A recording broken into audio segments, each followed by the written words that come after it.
subscribe.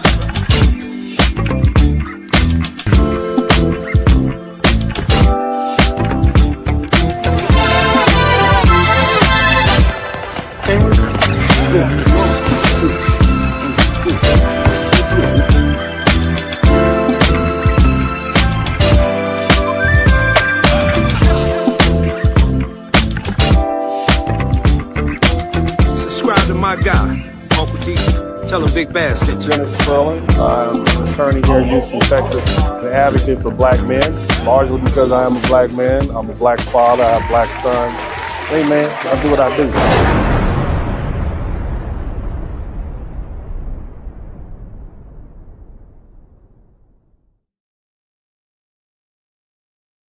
What's up, everybody? Welcome to the broadcast. Shout out to Mr. 43TX. He's the first person in. Shout out to Understanding 15K. I would like to thank everybody for the time they spent here with me on a daily basis. And as you guys know, my name is Dennis Spurling, and this is the Dennis Spurling podcast. And I'd like to welcome you all to the broadcast. Now, if we can just get straight to it, today, somebody typed today in the chat room, today we are going to have a conversation on not necessarily sports, but politics mixing with sports. And here's the thing. The NAACP wants to boycott college sports programs in response to the political battle between the Republicans and the Democrats because black voting districts down south are being cracked apart. Okay. They call it out of bounds campaign. And the NAACP is specifically calling on black athletes, recruits, families, fans, alumni, donors, and consumers, okay, to withhold their support for major public university athletic programs in, here you go, Tennessee, Louisiana, Alabama, Florida, Mississippi, South Carolina, Texas, and Georgia. They're asking black high school athletes not to commit to those schools. They're asking current athletes to get political and speak up to apply pressure and think about if they should keep playing for those schools in states that are, as they say, weakening black political power. Okay, they're asking black families not to send their children based on politics. That's what they're doing. And they're asking black fans not to buy tickets, merchandise, subscriptions, or spend money supporting the athletic department. They probably don't even want you watching any bowl games with the SEC. None of that. Okay. They're asking black alumni, okay, donors to stop writing checks, stop donating, stop funding the schools that benefit from black athletic talent, while their state Republican governments undermine black voting representation. They want to use the economic and entertainment power of young black athletes and black consumer dollars as leverage. Now, the NAACP's position is that these universities can't keep recruiting black athletes, profiting from black bodies, depending on black fans, and benefiting from black culture while staying silent as their states weaken black voting rights. Now, here's the thing, the NAACP, okay, it stands for the National, and I want you to all to listen very carefully, okay, the National Association for the Advancement of what? Colored people. Somebody type colored people in the chat room. Everybody watching on the rebroadcast that didn't want to stay up and listen to me, type colored people in the chat room. Type colored people in the comments section, okay? That way I know you're listening, okay? And now, it was founded in 1909 in New York City after a violent racism and lynching Jim Crow laws. And here's the thing, the 1908 Springfield race riot pushed a multi-racial group of activists to organize. Now, it's always associated with black people, but its founders, people like W.B. Du Bois, Ida B. Wells, Mary Church Terrell, Archibald Grimmick, they were black civil rights leaders. in the early NAACP. Now, Grimmick was mixed race. His mother was an enslaved black woman, and his father was a white man, but he lived and worked as a black leader. While Henry Moskowitz was a Jewish reformer, William English Walling was a white socialist and journalist, and Mary White Ovington was a white social reformer, okay? So as you see, the NAACP wasn't founded only by black people, but by a multiracial group of colored people, okay? By type colored people, not black people, which includes some black leaders and some white Jewish allies, which makes it fair to ask why today the sacrifice is being aimed so directly at black athletes, not colored athletes, black, okay? Black families, black fans, not colored fans, okay? Not colored donors, okay? Instead, they're not asking the coalition of colored people and the people of color. I don't know if those are the same, but they sound similar, okay? These organizations, look, the organization's name history claim to represent. That's not who they're asking. NAACP does not stand for the National Association for the Advancement of Black People. It doesn't stand for the National Association for the Advancement of Black Athletes. It doesn't stand for the National Association for the Advancement of Black Football Players. It doesn't stand for the National Association for the Advancement of Black Men who play sports or badminton. Somebody type badminton in the chat room. It stands for the National Association for the Advancement of Colored People. So when they ask black people, specifically black athletes and black families, to make a sacrifice, the obvious question to me is where's the rest of the colored folk? Where are they? Where are the rest of the people of color? Where y'all at? Where are the Samoans? I want all the Samoans to raise your hand. Why? Where are you? Because y'all play football too in the SEC and the Power Five. Where are they? Got some Latinos out there. Where are you? See? Because see, if it's part of a broader equality movement, then why is the burden of this boycott being placed so directly on black people, especially black athletes? The NAACP is well funded through memberships and donations and corporate support and related nonprofit structures. They got, look, in 2020, the NAACP got almost $5 million from membership. It got $21 million from corporations. Okay, almost $2.5 million from just regular folks. It got $1 million from other organizations, and almost $1.5 million from freedom funds, as they call them. So this isn't a small backyard movement with no resources. This is an established national organization with corporate donors. Now, with all that in mind, let's come back to the protest itself. The protest is aimed at using the power of black athletes, black consumer dollars, as leverage. The NAACP's position is that the universities in these southern states can't keep profiting from black bodies and benefiting from black culture and then stay silent as their states strip away voting rights, quote unquote. But here's the problem. Somebody type the problem in the chat room. Come on. Somebody type the problem in the chat. You're going to learn something today. I'm going to open your eyes tonight. I'm going to tell you guys something you probably already know, but you're going to say, oh, wow. Somebody type the problem. See? And I want people to hear at the very beginning of the broadcast, the NAACP's own name says colored people. Its own history talks about civil rights for all people of color. Its funds includes memberships, individual organizations, corporations, and institutional support. But when it comes time to make the sacrifice, the ask is aimed specifically at black athletes, specifically at black families, at black fans, black alumni, and black donors. So before black people fall in the line and do this is what we're told. Fall in line and do what you're told. Okay, before you do that, we need to ask, if this is a broad civil rights fight, why is the sacrifice so narrowly placed on black people?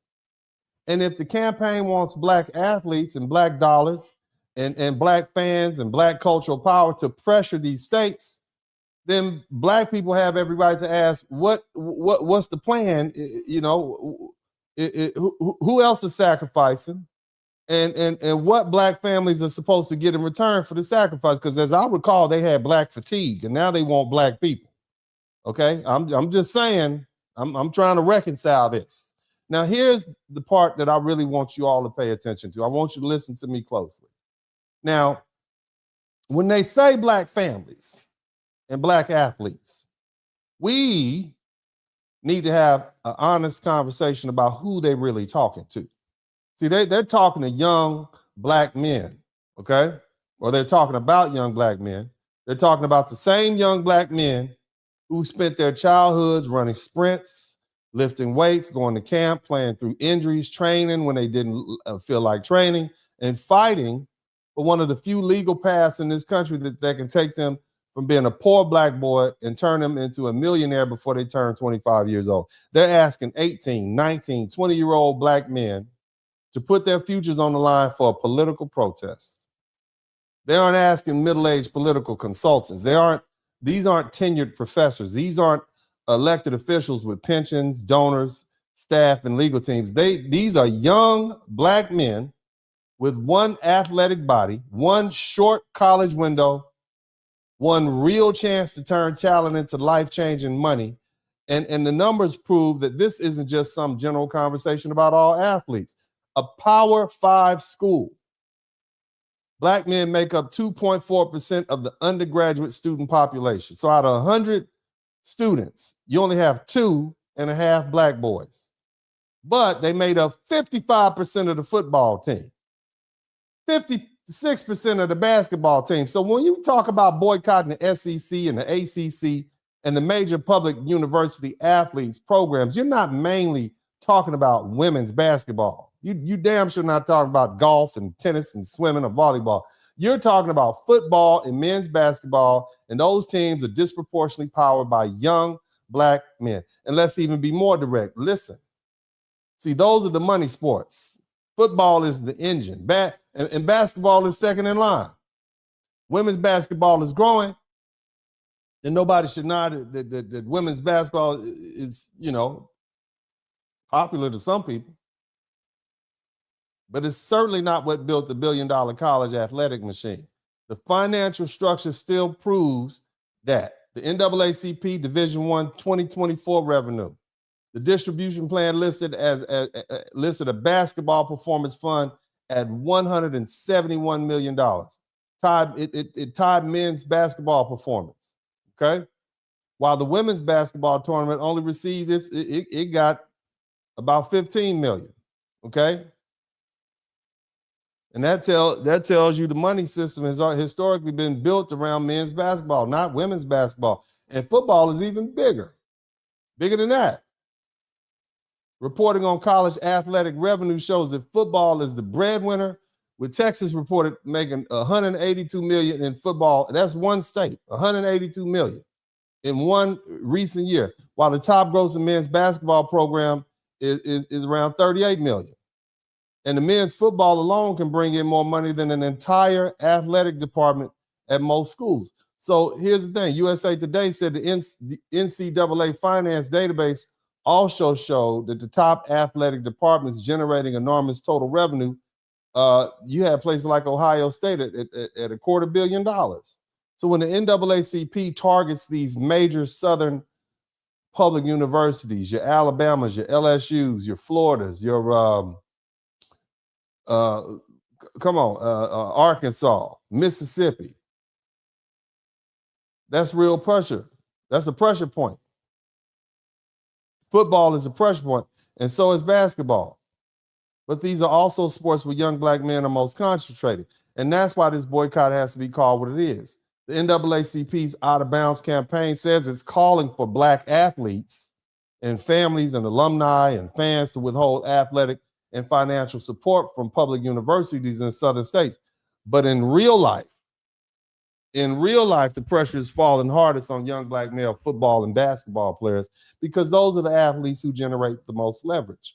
Now, if black athletes participate in the boycott, it could deplete the rosters for powerhouse football and basketball programs across the SEC, the ACC, and the reality that, you're asking a teenager to factor politics into a decision that could produce life-altering financial windfall before he's even old enough to vote.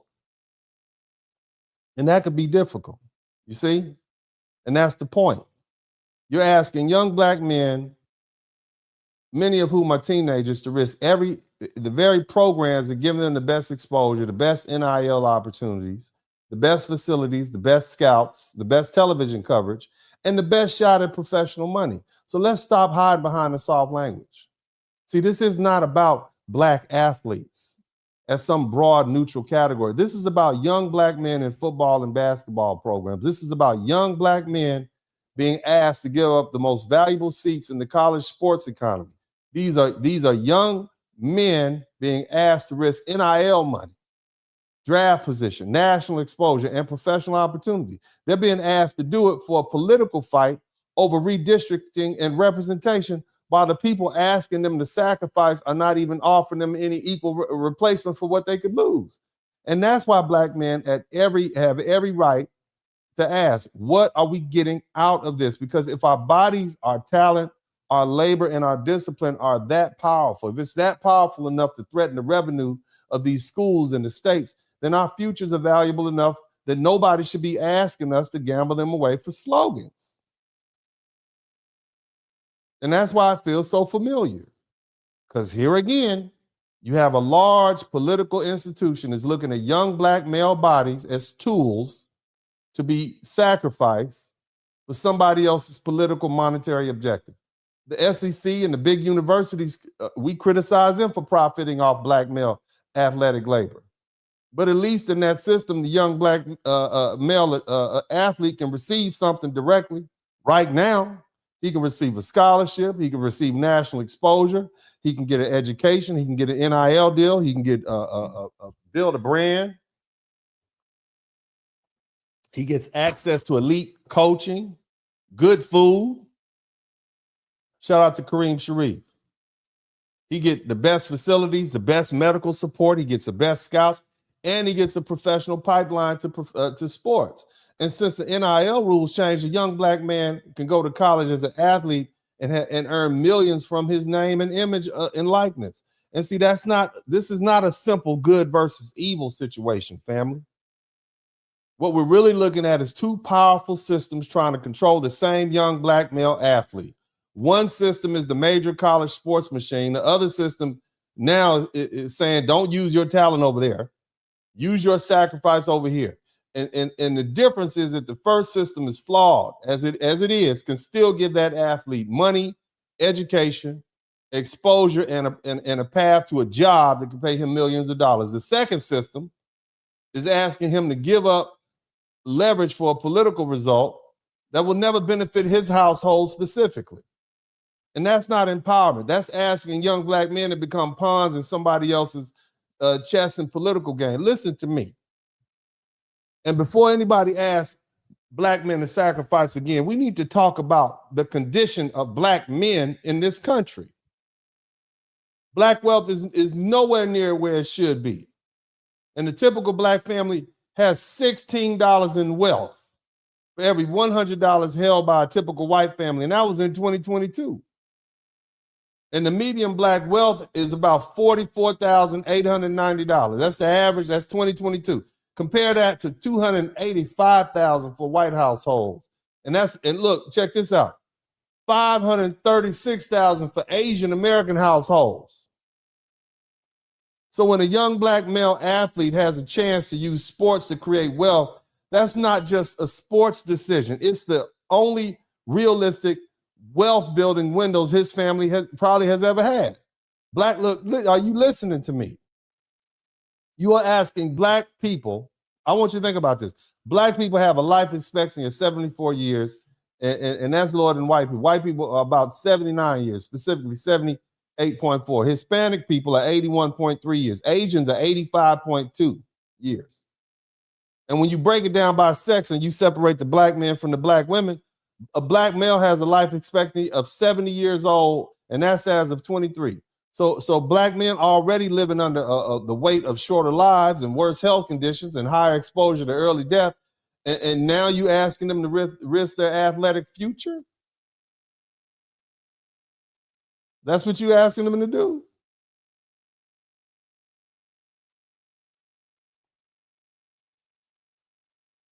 Now here's where the hypocrisy gets loud. It gets real loud. Black males ages 15 to 34 are constantly talked about as violent. We the violent group, the dangerous group. But the same age range is also the range of athletes that these organizations now want to mobilize for their political fight. There's a study by Johns Hopkins. It reported that black males ages 15 to 34 accounted for 34% of the unalived, the gun homicides in 2022, while only representing 2% of the total U.S. population. That's the highest homicide rate. Let me say it like this. The highest homicide rates were among black males between age 15 and 24, and then 25 and 44. So if these young black men are so important to the NAACP and the Democrat Party and these big college sports programs, that they can be used to pressure universities and conferences and state governments, then why aren't they treated with that same level of urgency when they're being killed? Let's look at, what about the sentencing report? The Sentencing Project reported that imprisonment for black men has fallen by nearly 50% since 2000. That's great. That's outstanding. Wonderful. And then and when you add the wrongful convictions to the conversation, the picture gets even worse. Black people are about 7.5 times more likely than white people to be wrongly convicted of murder. And black people are more like, black people are about 13% of the population. And they made up 53% of the exonerations. That's 3,200 as of August 2022. So again, we're talking about a group of men who are already carrying the same, some of the heaviest burdens in America.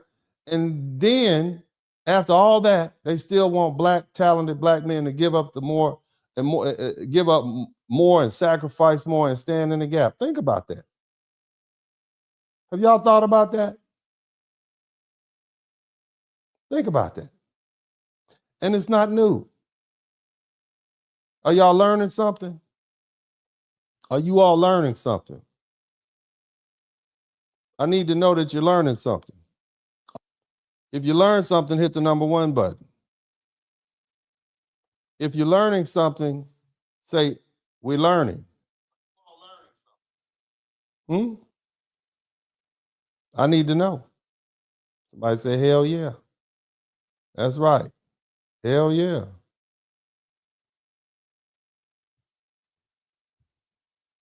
You got to understand something. Black men have been placed on the front lines of American labor, American war, American punishment, American profit for centuries. During the transatlantic slave trade, nearly 13 million African people were kidnapped and trafficked across the Atlantic. And historical records show that the trade heavily targeted male labor. Shout out to Steel Wings.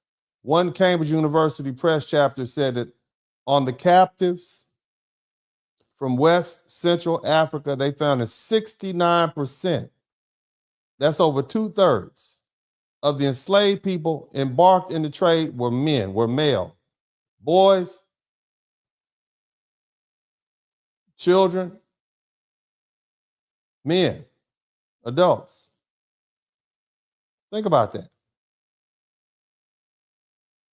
I'm not saying black women weren't captured and enslaved, but it does mean that historical record supports the point that black male labor and black male bodies were central to the system from the beginning. And the same shows up in war. The selective service. That's the draft. Somebody type the draft in the chat room. Somebody type the draft in the chat room.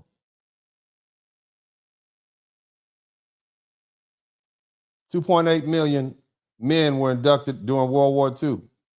More than 10 million during World War, 2.8 million were inducted during World War I. 10.1 million were inducted in World War II. You see? 1.5 million during Korea. You understand? More than 1.8 million during Vietnam. And those drafts were drafts of men. Those drafts were black men were part of the burden. We bore that burden. And the thing is, in Vietnam specifically, Black Americans were only about 11% of the population. And that means about 5.5% of the population of Black males in 1967. But they were 16.3% of the draftees and 23% of the combat troops, according to the reports at the time. So not only did they get drafted, not only did we get drafted, but they put us on the front lines. You see what I'm saying?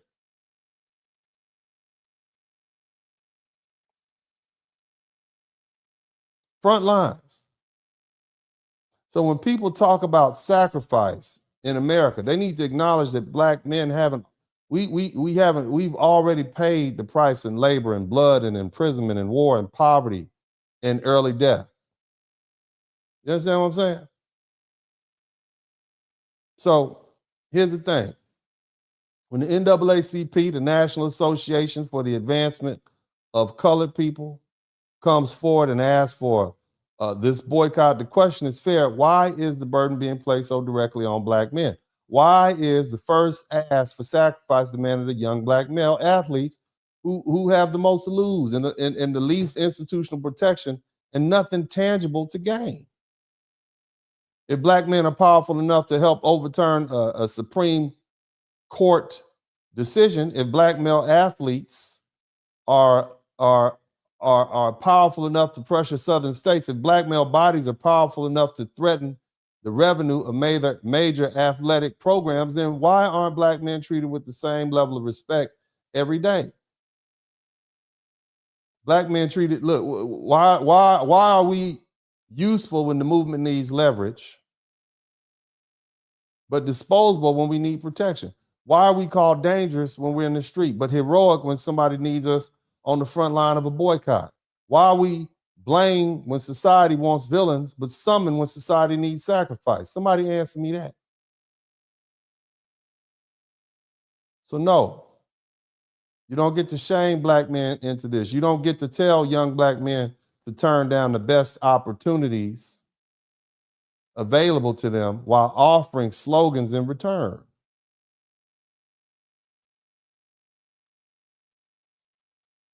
You don't get to ask them to risk NIL money and scholarships and education and exposure and draft position and professional contracts and advertising money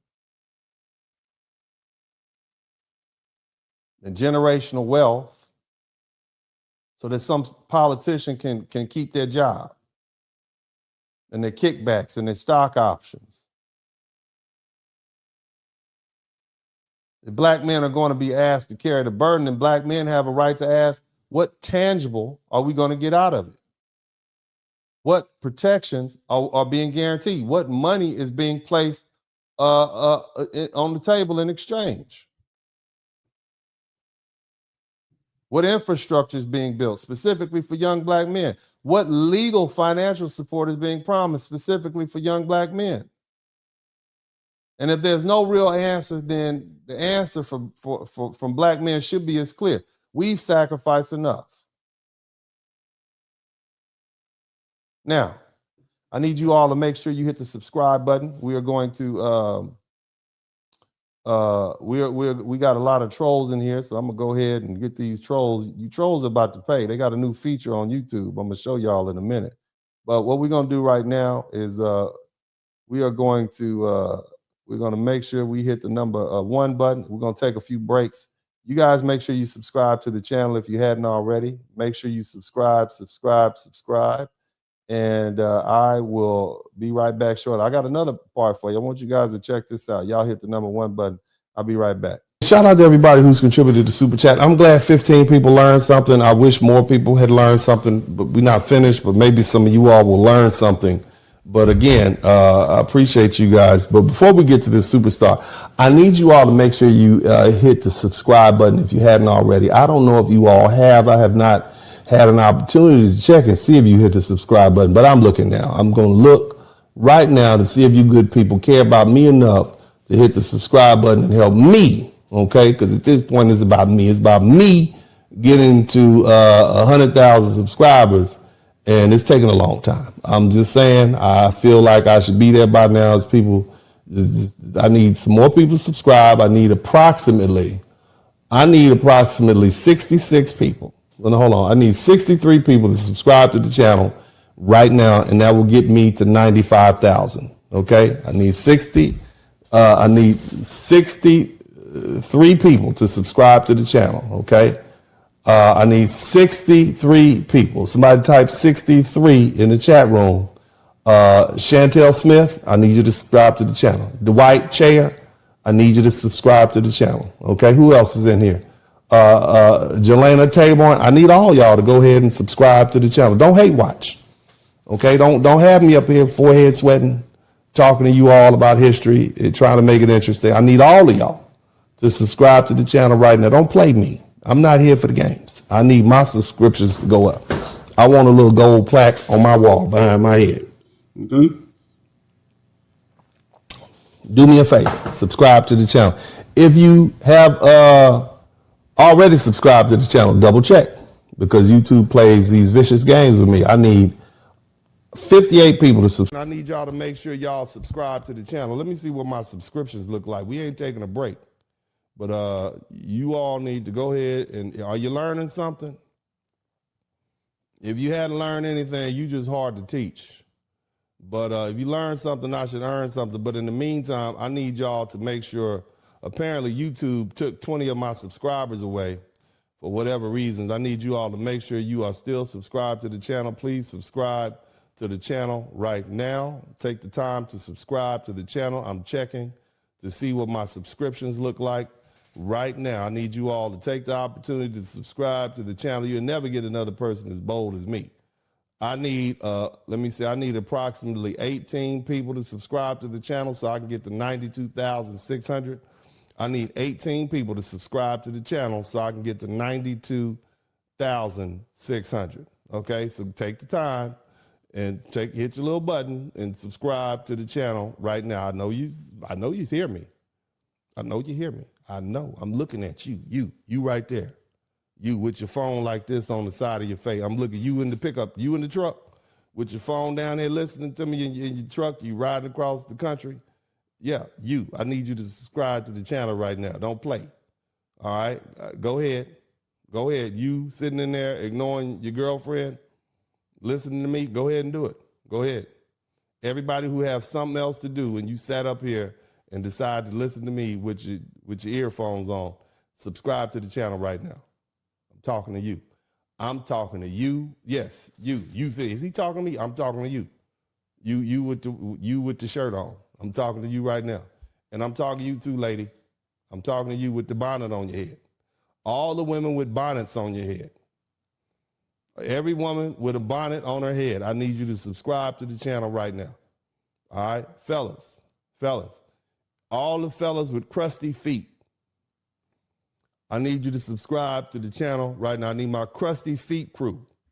All the brothers that have not put lotion on their feet and they got ashy ankles, I need you to subscribe to the channel. All the white supremacists who are waiting around for me to get the black committee to issue an official apology, I need y'all to hit the subscribe button now.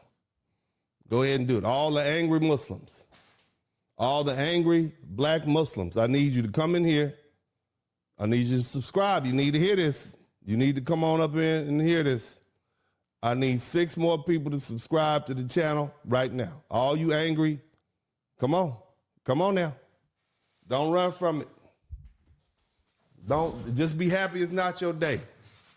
Just be happy it's not your day. I'll be on them when people day. I give them their day. Haitians they caught hands last week. They caught hands last week. The poor Haitians they were like, what are you doing to me? We are doing. Yeah, I caught hands. It's not your day today, baby. Subscribe to the channel today. Go ahead. We need 5 more people to subscribe to the channel, and I get back to work. I need 5 people.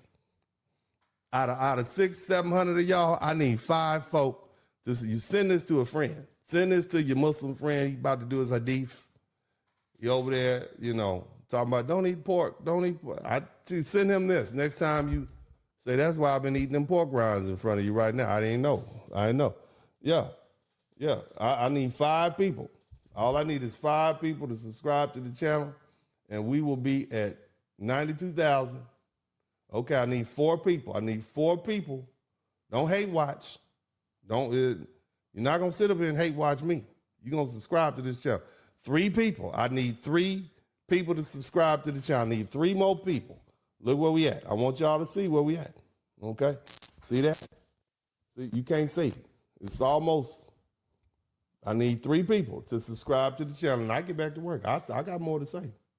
I'll talk to you. 2 people. I need 2 people. I got 92,598 people. Subscribe to the channel now. 1 person. I need 1 person to give me the 92,600. And I get back to work. I'm going to get back to work as soon as y'all give me my 92,600 people. There we go. Praise God. See, that wasn't so hard, was it? Now let's get back. Let's get back to where we at. I'd like to thank all the crusty feet people, all the ladies with bonnets on, okay? Everything that the Democrat Party stands for, basically our leadership primed us to accept that. That's why not being loyal, that's why being disloyal to the Democrat Party is akin to being against the revolution. You see what I mean? You see how that works? You ain't black. What did Joe Biden say? You ain't black if you don't vote Democrat. Where's that sound? That sounds like black empowerment, pro-black talk from the 1960s and 70s. And that's where we headed. And nobody's gonna tell you about this because folk hadn't really thought about it like that. This is not what's taught. You actually have to do some thinking on your own. And unfortunately, our people have not been taught to think on their own. Okay? We've been taught to read and regurgitate. We've never been taught this. What I'm telling you all right now is freeing your mind up. And nobody wants to free you up. But this is a freedom channel over here. Now, some of you all may not like what I say on any given day. I know some people, the Haitians was mad at me for a long time. And then I started talking about how in the injustice they were dealing with. They were like, well, he ain't that bad. Right? Then we had the African people in the motherland were mad at me, and then they said, well, yeah. And then they start hitting me saying, well, when I start talking about Sierra Leone and Liberia and how foundational Black Americans went over there and colonized. And they was like, hold on, he ain't that bad. You're not supposed to like every goddamn thing I say. You're not supposed to. Shout out to Brown Eyes. Thank you so much, baby. Great show. Learned a lot. I'm not finished yet. I got to bring it home. Uncle D I got to drive you home and drop your ass off. Make sure you walk in the front door. Praise Moses. I want to make sure you get there. I'm a videotape it too, because you ain't going to blame me. All right. Shout out to Fuquan. Okay. You understand? So you're not supposed to like everything I say, but my delivery style is very easy to understand. I have a philosophy and I talk about it in my books, Rules to Live By. The best way to get somebody's attention is to punch them in the mouth. Now, I don't mean literally doing that, because you will go. All right. Welcome back. Welcome back to the broadcast. So I put the chat on subscribers only, but I need the mods to go ahead and start getting rid of these trolls. You guys, if you see a troll say something you don't like, it's a free-for-all. You guys go ahead and get rid of these trolls so that we can get back to the broadcast. But anyway, family, so we're talking about this NAACP says boycott the SEC, and I just don't think that's a good idea. Okay, so here's the thing. Let's go to another more sinister aspect of this. And I've already established that they're not talking about Black athletes. What they're talking about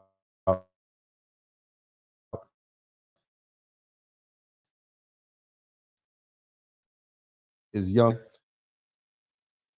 And shout out to Crusader, when this campaign says Black families and Black athletes, we need to be honest what that can mean in real life. And in many cases, they're not talking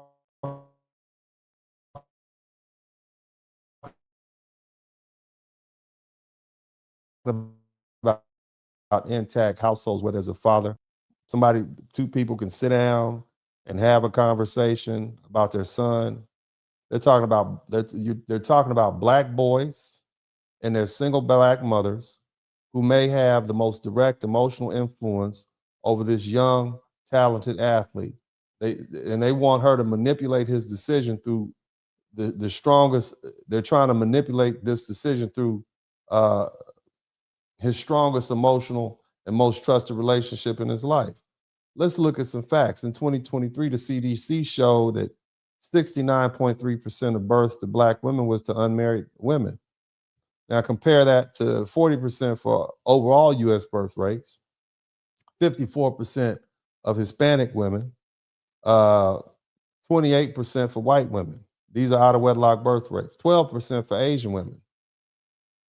So the Center for American Progress also reported that in 2023, 47% of Black mothers were single mothers. And so think about that. Those numbers matter because when a campaign says Black families, somebody type Black families in the chat room.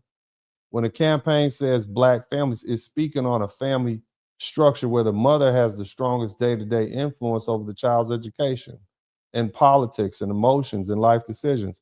And the NAACP is counting on the fact that young Black men naturally want to honor, protect, and please the woman who raised them. So and shout out to Kareem Sheaf. So if the NAACP makes an emotional appeal to Black mothers, okay,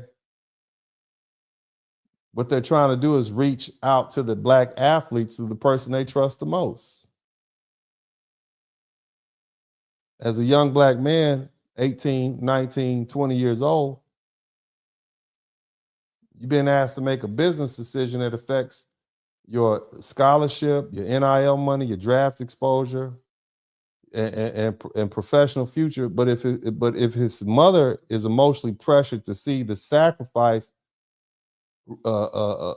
as a racial or political duty, then he may end up risking his future for a cause that may never benefit his household. A mother's love shouldn't be used as a political pressure point. And that's the part that needs to be exposed. And when they say Black families, we know they're really trying to reach Black mothers so that Black mothers who overwhelmingly vote Democrat will pressure Black sons. And Black women have been one of the most reliable voting blocks for the Democrat Party since 2024. In the national exit poll, they showed that Kamala Harris won Black voters by a large margin. She got 86% of the Black vote. Trump got 12%. Black women remain the most reliable Democratic voters and supported Harris to the tune of 92%. Somebody type 92 in the chat room. 92% of Black women voted for Kamala Harris, who specifically said she would not do anything for Black people.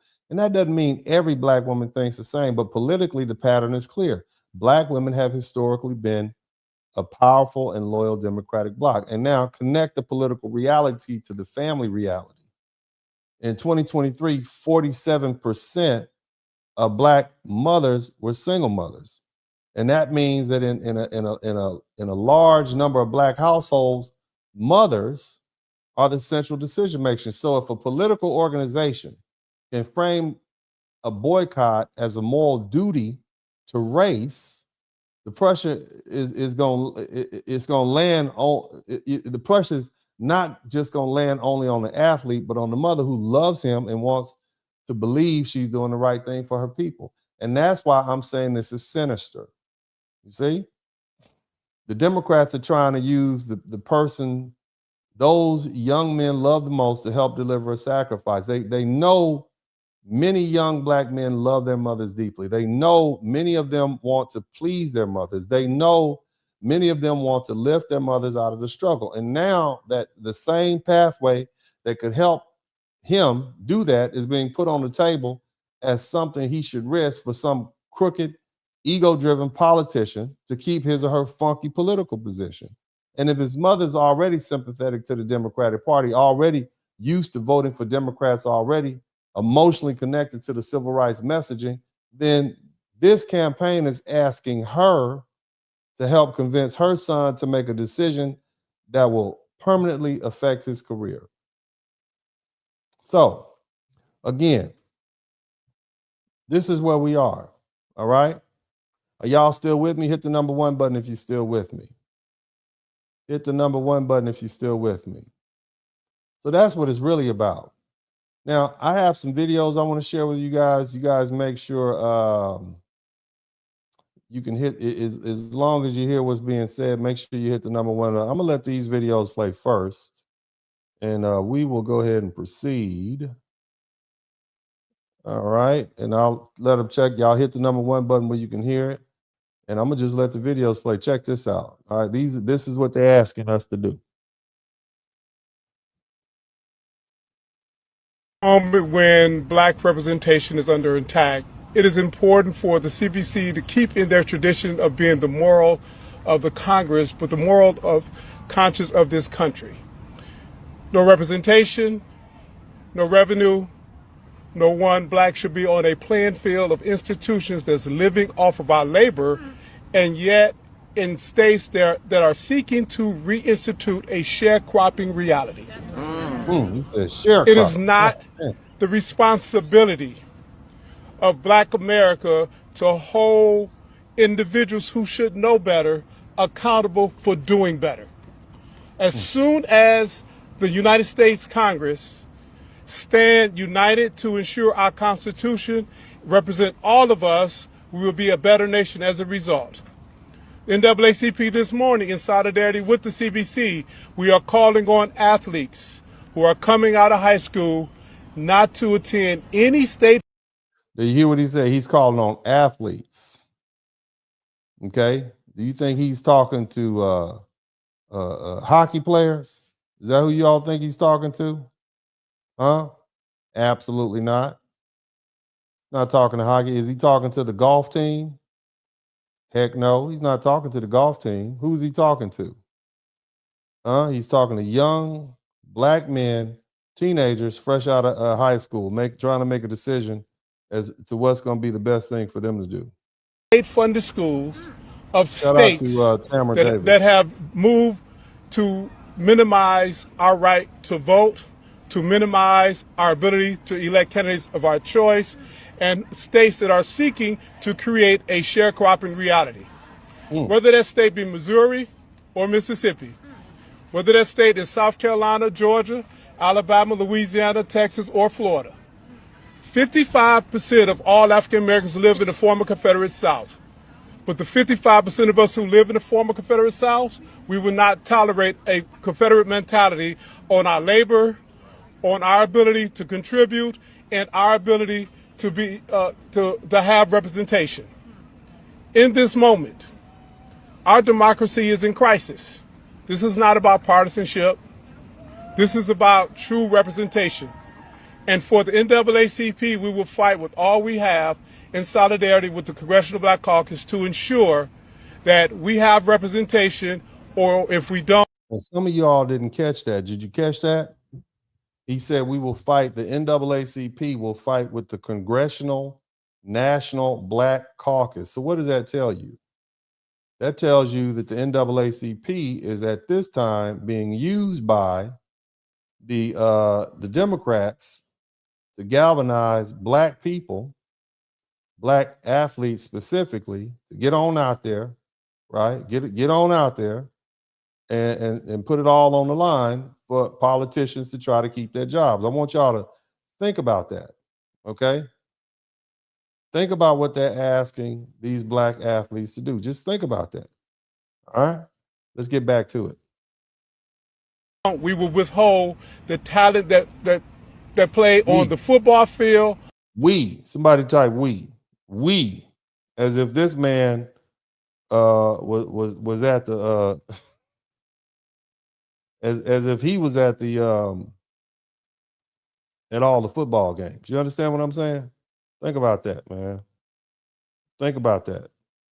We, again, this is another example of trying to use black bodies, black men specifically, to sacrifice. You see what I'm saying? So just keep that in mind. This is what he's trying to do. Or on the basketball court, be the male or female in this moment. Okay. Let's go on to the next one. So you see the game is afoot. They're telling you exactly what they want. Okay. They want to use black male bodies, no different than the NBA. That's what they want to do. No different than these other teams that they complain about. These sports teams or these big schools. You see what I mean? So think about that.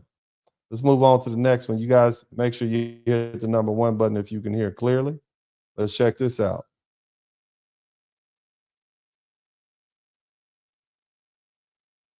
Is urging athletes and fans to boycott over voting rights. Black athletes in particular to boycott the athletic programs and the public universities. Why this is even being called upon is because of recent fights with voting rights and political representation in the South. Specifically after a recent Supreme Court ruling that weakened the parts of the Voting Rights Act of 1965. After that ruling, several southern states are quickly redrawing their congressional map. That means that that's going to dilute the black vote and it's going to restrict black political figures, or more so black political representation. So essentially the NAACP is saying if these states are benefiting largely off of the black athletes, those same institutions should not be silent when their black vote is being weakened. This campaign is called Out of Bounds. And what that looks like is, and this is taken from the NAACP site, I'll read some of it now. Black athletes and recruits are asked to withhold their commitment from targeted programs, to ask coaches, athletic directors, where the Now, again, are we talking about black athletes? Or are we talking about black male athletes? That's the question that we need to ask ourselves. Okay, let's keep listening. Universities stand on voting rights and to visit seriously considering HBCUs. Current college athletes are asked to use their platforms to elevate the issue and ask institutional leadership for public statements opposing racial vote dilution. And also fans, alumni, donors, and consumers are asked to stop purchasing tickets, merchandise, and licensed apparel from target groups and redirect that spending to HBCUs. And honestly, let's keep it above.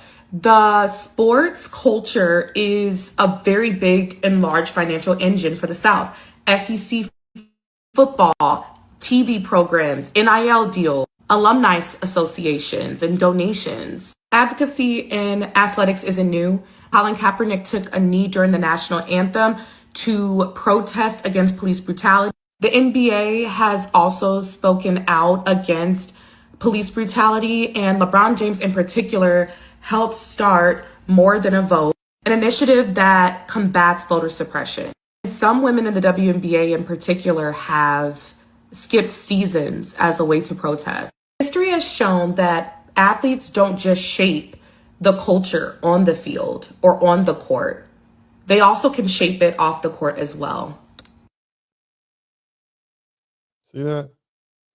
Not talking about all athletes, okay? That's not what they're talking about. They're talking about black male athletes, okay?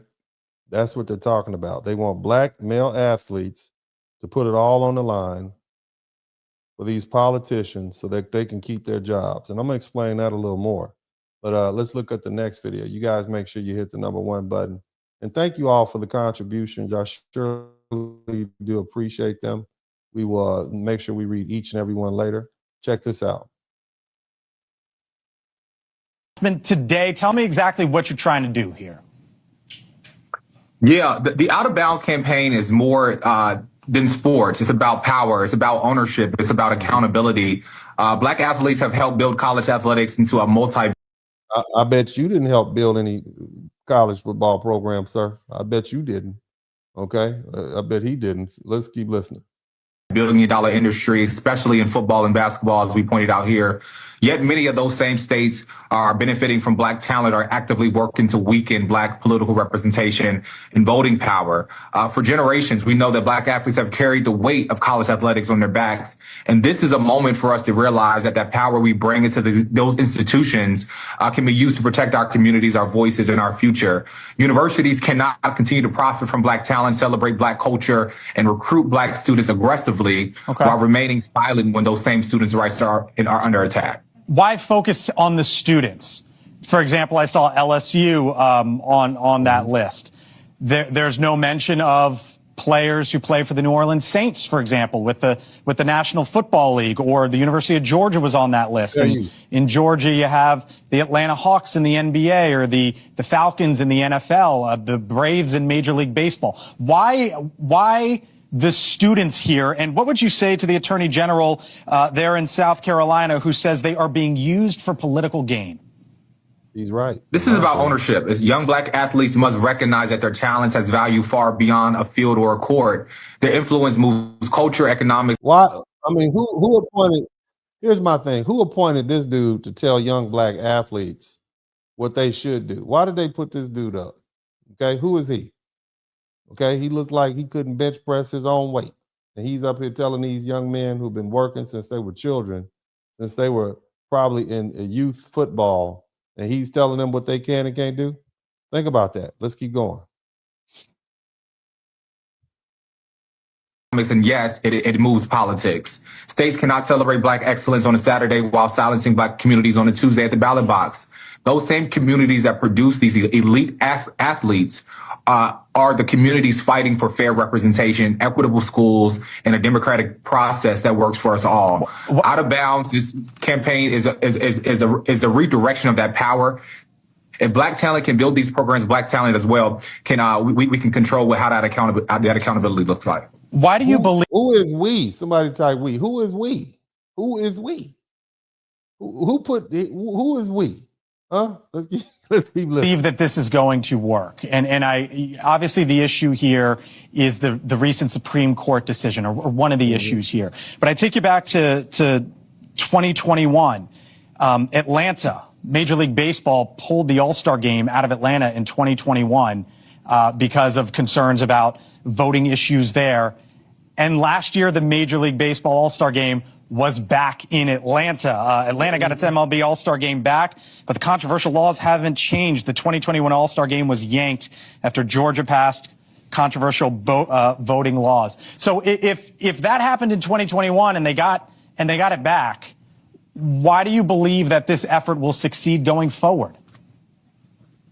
Because every commitment, every ticket purchase, every NIL partnership, and every dollar spent carries political and economic weight. We understand historically. And again, this dude is representing the NAACP. Did you all hear what the NAACP stands for?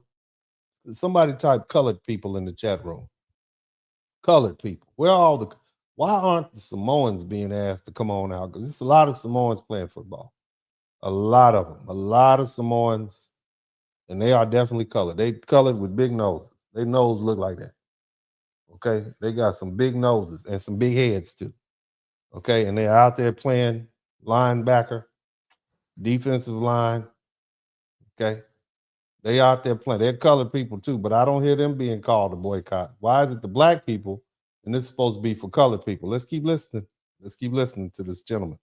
Economic pressure has always been one of the strongest tools in the civil rights movement, and from bus boycotts to corporate disinvestment campaigns, when folks do not respond to morality, we know we can hit them where their pockets is. So this is not about punishment. It's not about just for students. It's about accountability. Institutions benefiting from Black talent should not be silent when Black political representation is under attack. Nobody should be silent when Black representation is under attack. I saw a lot of the lawmakers out there, the Congressional Black Caucus, obviously the House Minority Leader, Hakeem Jeffries.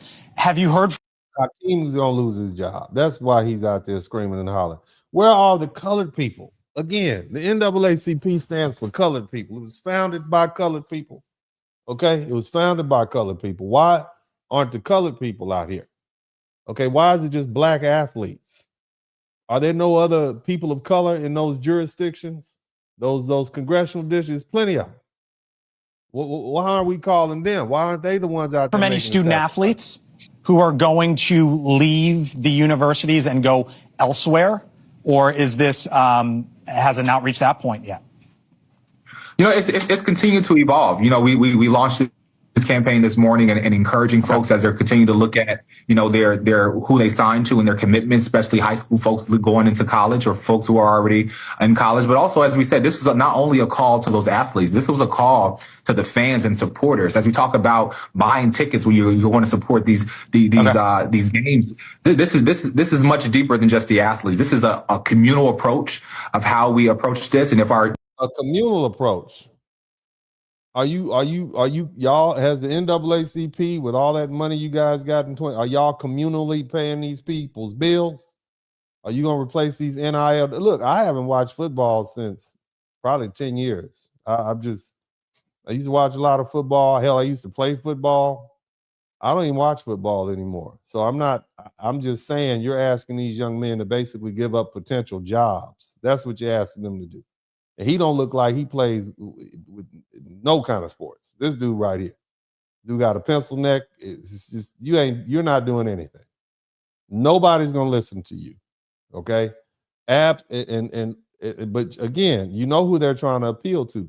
They're trying to trick black women who are loyal to the Democrat Party, who are predominantly raising these boys to convince their sons through emotional ties to forego going to a SEC school or ACC school. That's what this is about. Okay, let's keep listening. Universities are going to be profiting off the backs of their black student athletes, then these same universities should be speaking up as relates to them their representation being under attack. All right. Again, why don't the other colored people speak up? Why aren't they saying anything? Huh? Let's keep going. We'll leave it there. By the way, I should note we put a comment, asked for comment from the NCAA, the ACC, and the SEC, at least as of this point, have not yet. Nothing to talk about. Nothing to say. This is the reason we like football is non-political. Now, we have a lot of people who have a lot to say about this. I'm going to let this brother speak. Okay?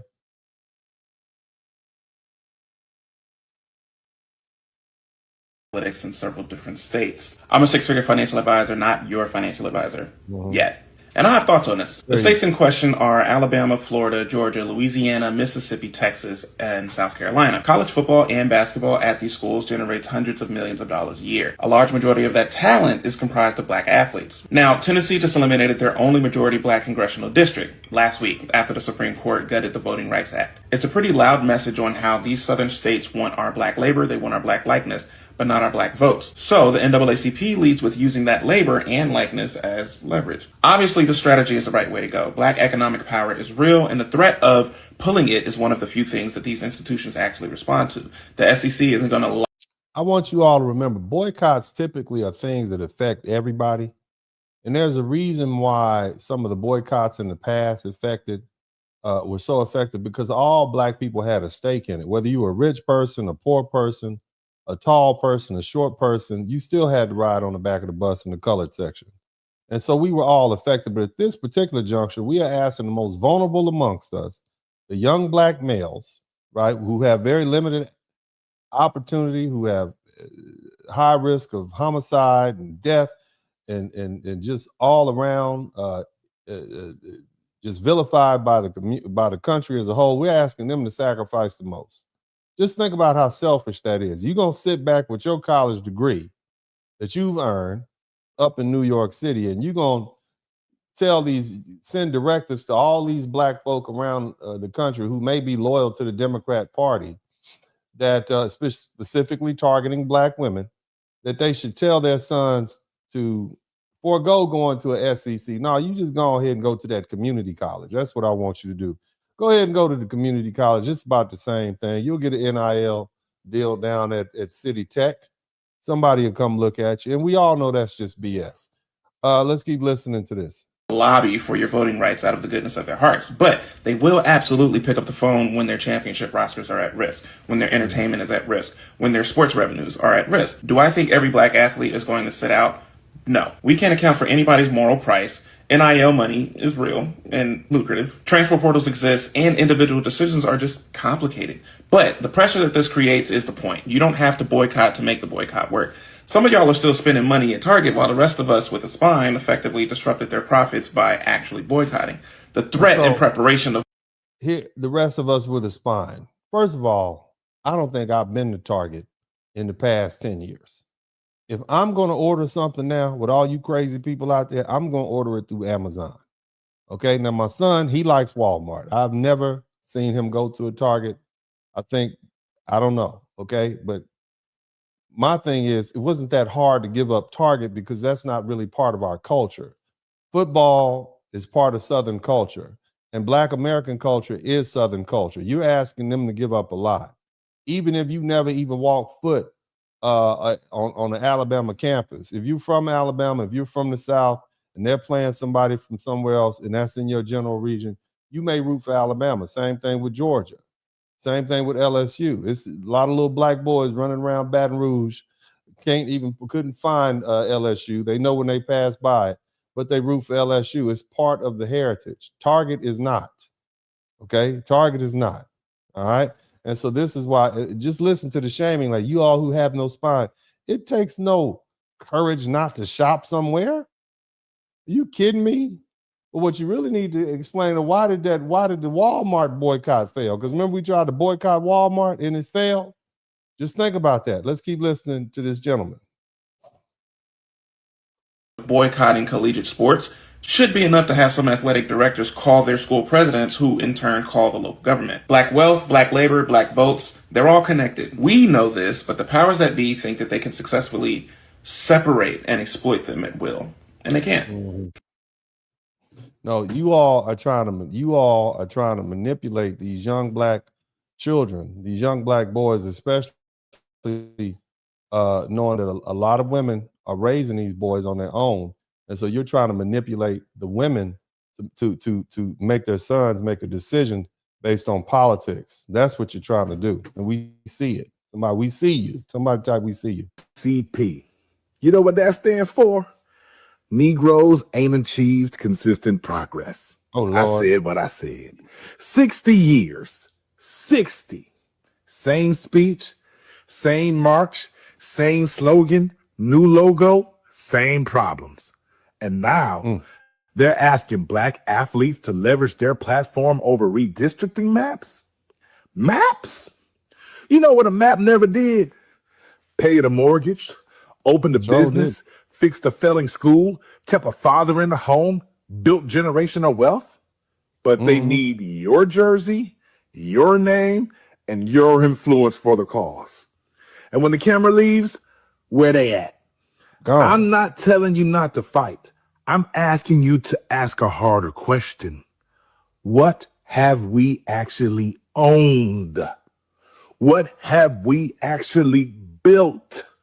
At some point, the question isn't, are you down for the cause? It's, whose cause are you down for? Make sure you like, share, and subscribe. Okay. So again, you're starting to see that you're getting some pushback. There are a lot, especially you notice from a lot of black men who are not biased, who aren't part of the Democratic stronghold. And these are just average brothers speaking. This is another brother who's going to go. He looked like he can barbecue. Somebody type, he looked like he can barbecue. NAACP want black athletes to boycott the SEC schools. They want black fans not to support SEC sports. Man, you know good and well. It's crazy. We are not boycotting football. And we're going to continue to send our kids to SEC schools. We know good and well, the South don't care about no black political interests. They don't care about that. But I know we ain't boycotting no football. When Colin Kaepernick took a knee to protest police brutality. Now I'm gonna just tell you, I bet his tailgate is off the chain. I can say he got the RV with the electrical, portable electrical unit, the generator. This dude right here, all the music, he probably got Zydeco playing. You know what I mean? You can go in there, he got a whole sleeper in there. The food is good. He got all the barbecue. You want to eat ribs, beef ribs, pork ribs, chicken ribs. You go over there and it's good. You got the lawn chairs out there. He might not buy tickets to the game. Okay, but he's going to be in the parking lot with the tailgate. I can tell by the hat. I can tell by the hat he's wearing. Okay. Many of you all don't know this about me. Okay. But I am a proud Southern University graduate. Proud Southern University Law Center graduate, which means I've seen what tailgates do. Okay, tailgates change the whole, everybody, all the old people come back for the tailgate. Everybody, they pulling up, they rich, they got Rolexes on their wrists and barbecue sauce, all it just spread out all on the table. Okay, they're not gonna give you any food. They don't know you, just a student. You ain't nobody, but it's fun to look at. Okay, everybody shows up. All right, you're not gonna stop that. That's not gonna happen. You're not gonna stop that. It's futile. Let's keep listening. Somebody say he got a lazy boy. He got a lazy boy. He gonna pull him. He got the lazy boy and the portable TV with the satellite. Let's keep listening. Yeah. We still watch football. You think we're not gonna watch the SEC on Saturdays? I know. I'm trying to tell him that. That's crazy. Now, when it went down with Colin Kaepernick, I boycotted that whole NFL season when he got blackballed. I didn't even watch the Super Bowl between the Eagles and the Patriots. The Eagles won. I mean, my man he knows. He understands about the Trinity. Somebody type the Trinity in the chat room. All the people from Louisiana, New Orleans, you know what the Trinity is, right? Huh? Come on, tell them. Tell them what the Trinity is. The Trinity. Every New Orleans meal has to start with the Trinity. What is the Trinity? Bell pepper, onions, and what else? Bell pepper, onions, and what else? I'm going to give a bonus point to anybody who can spell Tony Satchery. Anybody in the chat room who can spell Tony Satchery, I'm going to give you the bonus point. Okay? If you can spell Tony Satchery, I'm going to give you the bonus point. Matter of fact, if you can get Tony Satchery, Chopatulis, and and you can spell it correctly.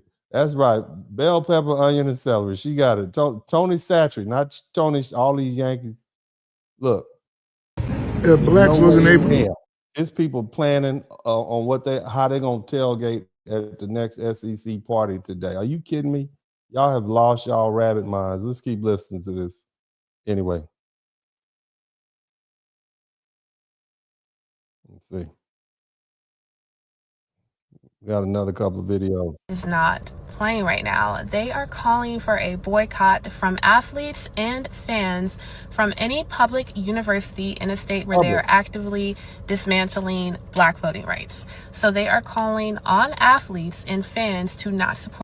No, they're calling on black athletes. They're calling specifically black men. They're not talking about athletes. They want black men to throw it all on the line so some of these politicians can keep their job. That's what they want. Support those universities not to support those games, and athletes to not go to those schools in red states where they are actively trying to suppress the black vote. Here is some of the statement about it. It is called the Out of Bounds campaign. They specifically named the states Tennessee, Louisiana, Alabama, Florida, Mississippi, South Carolina, Texas, and Georgia as target states where they want athletes to avoid, and obviously fans to avoid as well. The best states.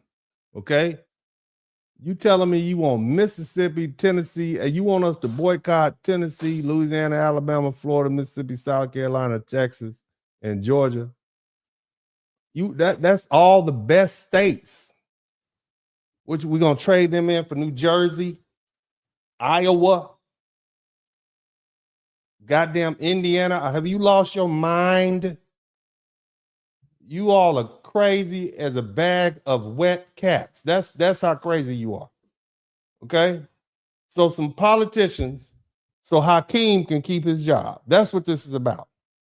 Okay? I just want you to understand that. This action is directly caused by the Supreme Court ruling in which states have clearly been moving fast to get black voters out of there.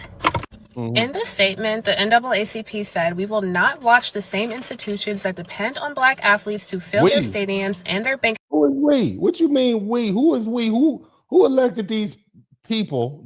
Now again, did I explain that the NAACP stands for the National Association for the Advancement of Colored People? Colored people. This is not an organization that advances black people. It's colored people. So who are we? Who's the we talking about? Your organization represents colored people. We are black people. Matter of fact, we are foundational black Americans. Somebody type FBA in the chat room. Okay? Let's understand that. We are not, by any means, part of your we. And if it's gonna be a we, then let it be a we. Called where are the Samoans? Where are the Latinos? Okay, where are all the other people in this coalition? Why are we just talking to black people? And the reason they're just talking to black people because they really want the black football players and basketball players and really their mamas to influence them not to go to schools down south where they might have their best opportunity to get NIL deals, TV time, and get drafted. That's what this is about. These people are horrible. Accounts remain silent while their stage strip black communities out of their voice. Clock it. Out of bounds is our answer. We are naming the contradiction, and we are calling on black. You ain't naming nothing, little girl. Not a damn thing. With your wide set eyes. I don't trust nobody who eyeballs is that wide. See how that? I don't trust you. Your eyes are too far apart. Okay, that's what I'm saying. You're not looking straight on. Your eyes is over here too far. I don't trust you. Black athletes, families, fans, and consumers to act on it. The same power that built these programs can be redirected, and it will be.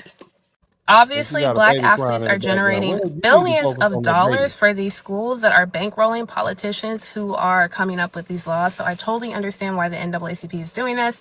I know when this kind of thing has been brought up before, people call out that the black workers in those southern states who get money from college athletes and depend on that for work will also be hurt, which I think is unfortunate.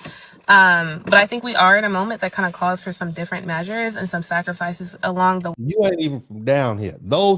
Those black workers will get hurt down south. You are not even from here. Y'all in goddamn California some damn way. Darn it. The heck is wrong with you? Get up out of here. Get your big forehead self up out of here, little girl. Nobody gonna talk to you no more. Now, the other thing is this. Again, they're so quick to call black people with specificity. They will quickly, when they need some help, somebody type help. Somebody in the chat room type help. Okay? Help. Huh? Help. They're so quick to call black people when they need help.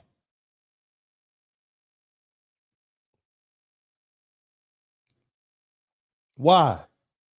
Because they think we fools. Listen to this.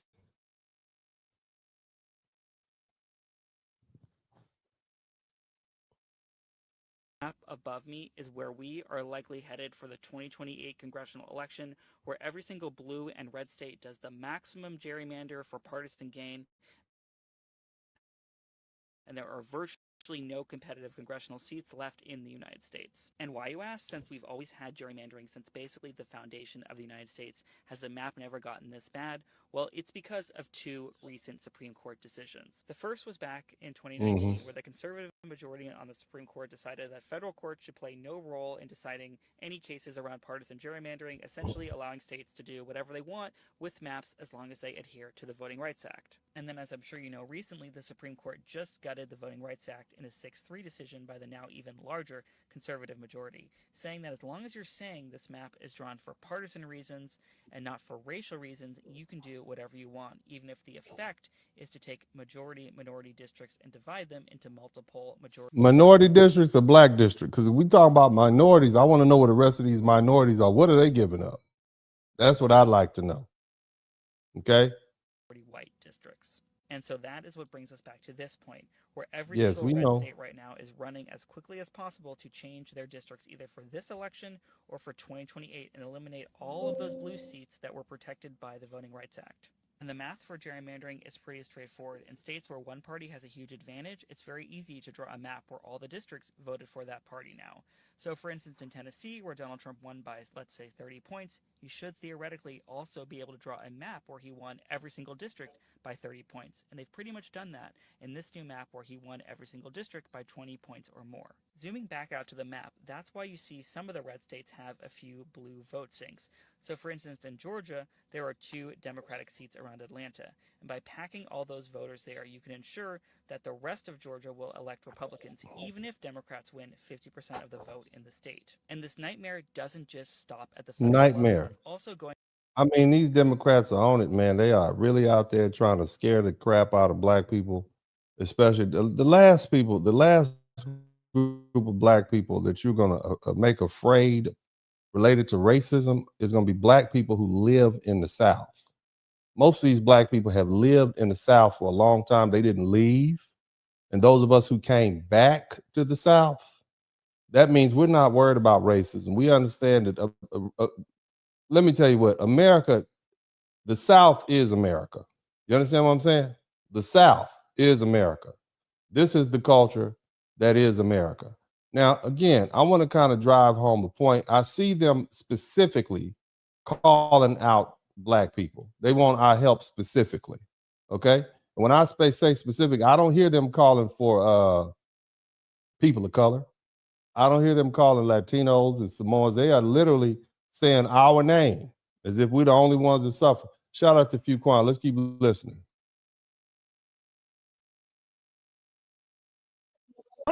I think we also have to understand that Black Americans have faced barricades. Black Americans. Okay. Listen to look at it, but one black person on there, maybe 2. Okay. Listen to this. All right. They calling our name. Chaos erupts after the Tennessee approves a new map to eliminate Dem seats. Don't they have Vietnamese people in Tennessee? I got to be at least 1 or 2 Samoans. Up there. Why are they not saying the Samoans should be outraged? They should get out. We people of color, right? Well, all the people of color. And if you are someone that believes that your vote should count, you should be. I think we also have to understand that Black Americans have faced barricade after barricade after barricade in front of them forever for voting. So to take a majority black district like Memphis and split it up, pull it into 3 separate sections so it goes into rural Tennessee. If you aren't familiar with the state, they're taking a black district and stretching. I mean, that's like the 4th time this woman has said black in like 15 seconds. When have they ever said, oh yeah, we got black reparations, we have black restitution, we need to do better by these black people? None of that. But the minute is they need bodies on the front line. That's black, black, black, black, black. Everything is black. Just think about that, man. Stretching it out so that the white voters overtake the black voters in those 3 districts. That's deliberately trying to make one party have no representation. It is an abuse of power. Are they trying to make one party have no representation? Are you saying that you depended 100% on black people in the Democrat Party? Because I thought it was white Democrats too. It was white Democrats. What do you mean? I mean, what do you mean by that representation? I need to know. Let's keep listening. We should say that this is not just a black voter problem, because if anyone thinks their vote should count, this is a problem. This is starting with black voters, but you calling black voters specifically, okay? Becky is calling, she calling black like she got a black boyfriend. You understand what I'm saying? That's where she at. It'll carry on to all of us. The bottom line is Trump and the MAGA Republicans are losing. People are not happy with how they are running the country. So they are desperate to control the outcome of elections by stripping away their opponent's power piece by piece, particularly in the South where they have the most control. We need a national ban on gerrymandering. It doesn't matter what party we have. She is enraged. Didn't she just enrage? She is losing it. I mean, you would think she's going to lose her job as a pundit or something like that. Law that limits who can vote, how they can vote, if their vote is counted, is wrong. We need fair, nonpartisan maps. Take a grid to the entire country if you have to. We shouldn't have what happened in Texas, in Florida, in Oklahoma, and yes. I mean, she is like Angela Davis advocacy level for black people. Have you ever heard? I mean, just like last year, they had this black fatigue thing. And I didn't hear these people at all talking about that. Somebody type black fatigue in the chat room. What happened to all the black fatigue? I mean, and now you want us to come save somebody. Type we're resting. We are still resting, and we are looking forward to tailgating and watching some games on Saturday. And it is absolutely nothing you're gonna do about it. Okay, it's like TJ. Appreciate you, brother. Let's keep living. This is outrageous. California and Virginia. That should not be happening. It should be fair. And if you are someone that believes that your vote should count, you should be angry. You do not have to be a Black American for this to happen, but you should be angry on behalf of Black Americans that it's happening to them again. I think we also have to understand. They have Black fatigue. Why would they be angry? Look at this angry white woman. Baby, you look like you trying to explain to your racist uncle at the picnic why you have a Black boyfriend. That's the level of intensity. And that's your cousin next to you. Okay, that's your cousin looking at you side eye. Look at her eyes. Look at the white girl next to her. Okay, she's sitting there trying to explain why she got impregnated with a little chocolate-nated baby, okay, by a Black dude at the family reunion. That's what this appears to be to me. This is how intense this is. This is I've yet to see this much Black male advocacy. Black advocacy, period. Okay, this is amazing. We need to spray some Black fatigue on her so she can calm down. We need to bottle some Black fatigue to help her balance out. But again, this is the level that these Democrats are going through because they are trying to galvanize Black bodies. They're trying to get Black people out there again. Okay, let's get the Black people out here again on the front lines. And Black folks are like, nah, ain't gonna happen. You got the NAACP, which is the National Association for the Advancement of Colored People, trying to convince Black people, right, that we need to save the Black people. We know that's not how you feel. Let's look at some more. I got a lot of videos, but I'm not gonna go too far with it. Here's enough, but I'm proving the point. Let's keep listening. Approval rating who's desperately trying to hold on to power any way he can. Today, the Virginia Supreme Court overturned a congressional redistricting map that was approved by Virginia voters in a statewide referendum.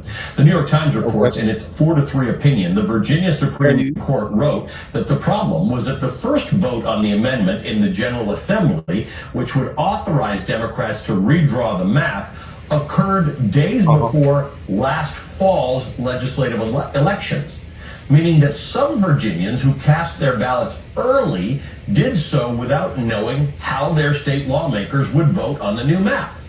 That, the justices wrote, violated the process laid out in the state constitution. Constitutional process matters. Following the law matters. We care about that. Courts are supposed to care about that. But context matters too. And it is completely justified for voters to feel that our democratic institutions are not meeting the moment that we're in.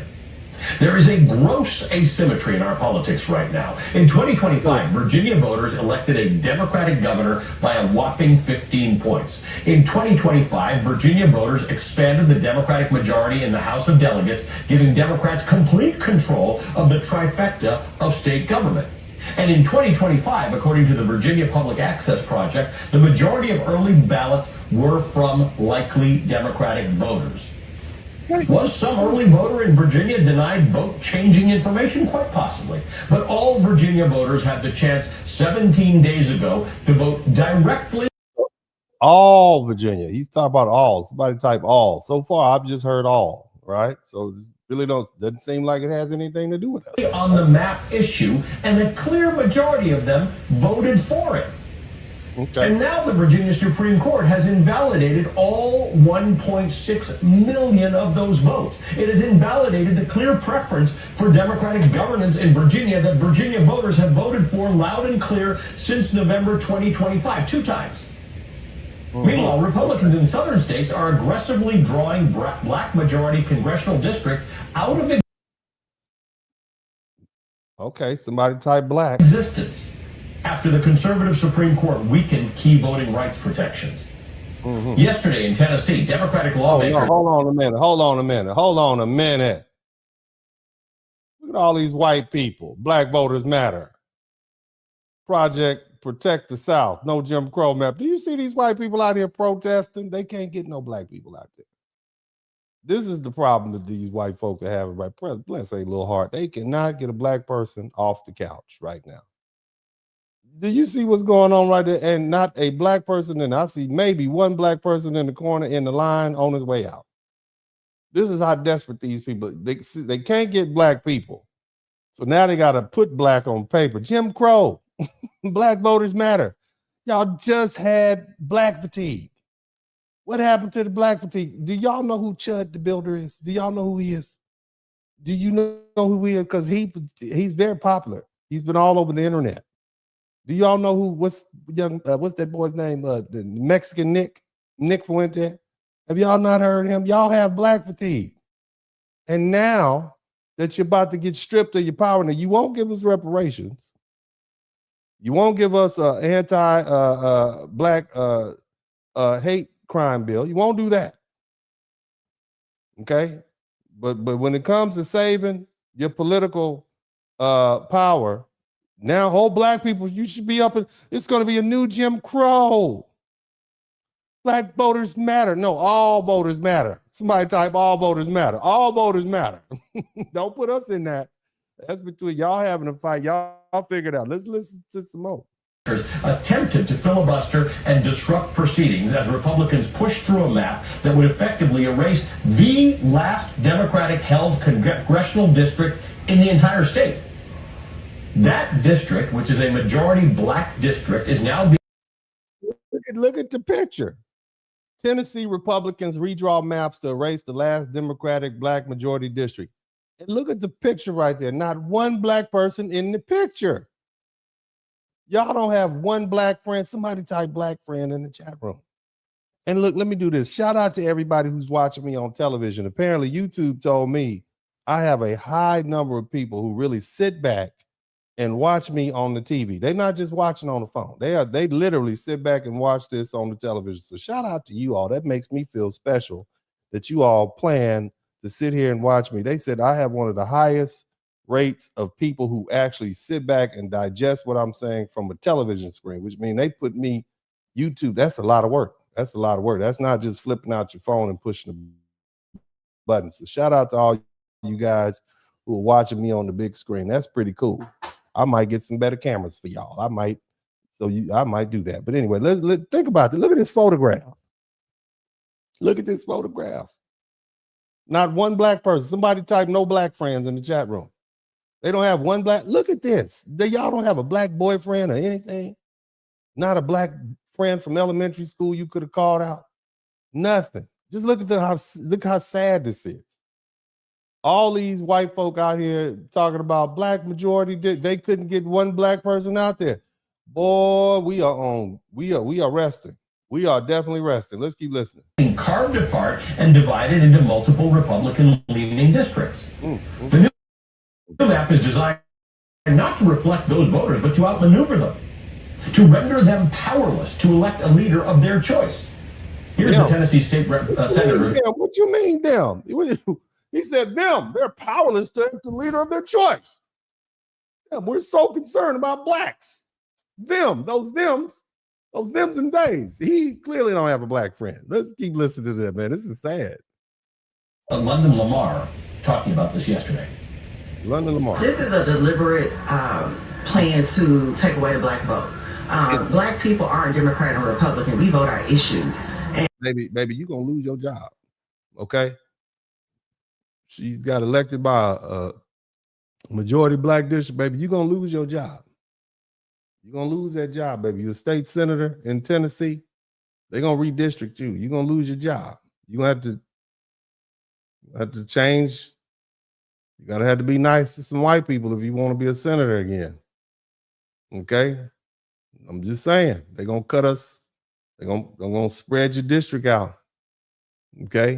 No more fried fish, fried catfish, and fried chicken. You're actually going to have to stand on some issues. You're going to lose your job.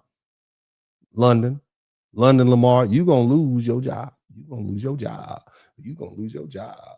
You're going to lose your job. You're going to lose your job. You're going to lose your job. You're going to lose your job. You're going to lose your job, Lauren, Senator. I'm gonna let you keep talking. And so far, the black people in Memphis vote their issues, and to see them act like they don't know what they're doing and deliberately take away our ability to have a solid voting power and representation in Congress is one of the most egregious acts since Reconstruction. Our ancestors. Shout out to Philosophical. You hear that? She said, our ancestors. The ancestors. Now you calling up the ancestors, baby. You calling up the ancestors. Boy, I tell you. Something else. Okay, let's keep listening. Let's keep listening. We're gonna let them. Why so many Americans are angry and feel like their democratic institutions are failing them. The conservative Supreme Court handed Donald Trump broad. No, we tired of you, sir. Let's hear what the black people have to say. She look real smart. Let's see if she says something smart. I want to see if she says some smart stuff.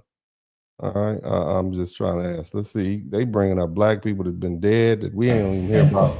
We don't even hear about this during Black History Month. This is more black than Black History Month. Possibility. He said, quote, this, Mr. Chairman, is perhaps the Negro's temporary farewell to the American Congress.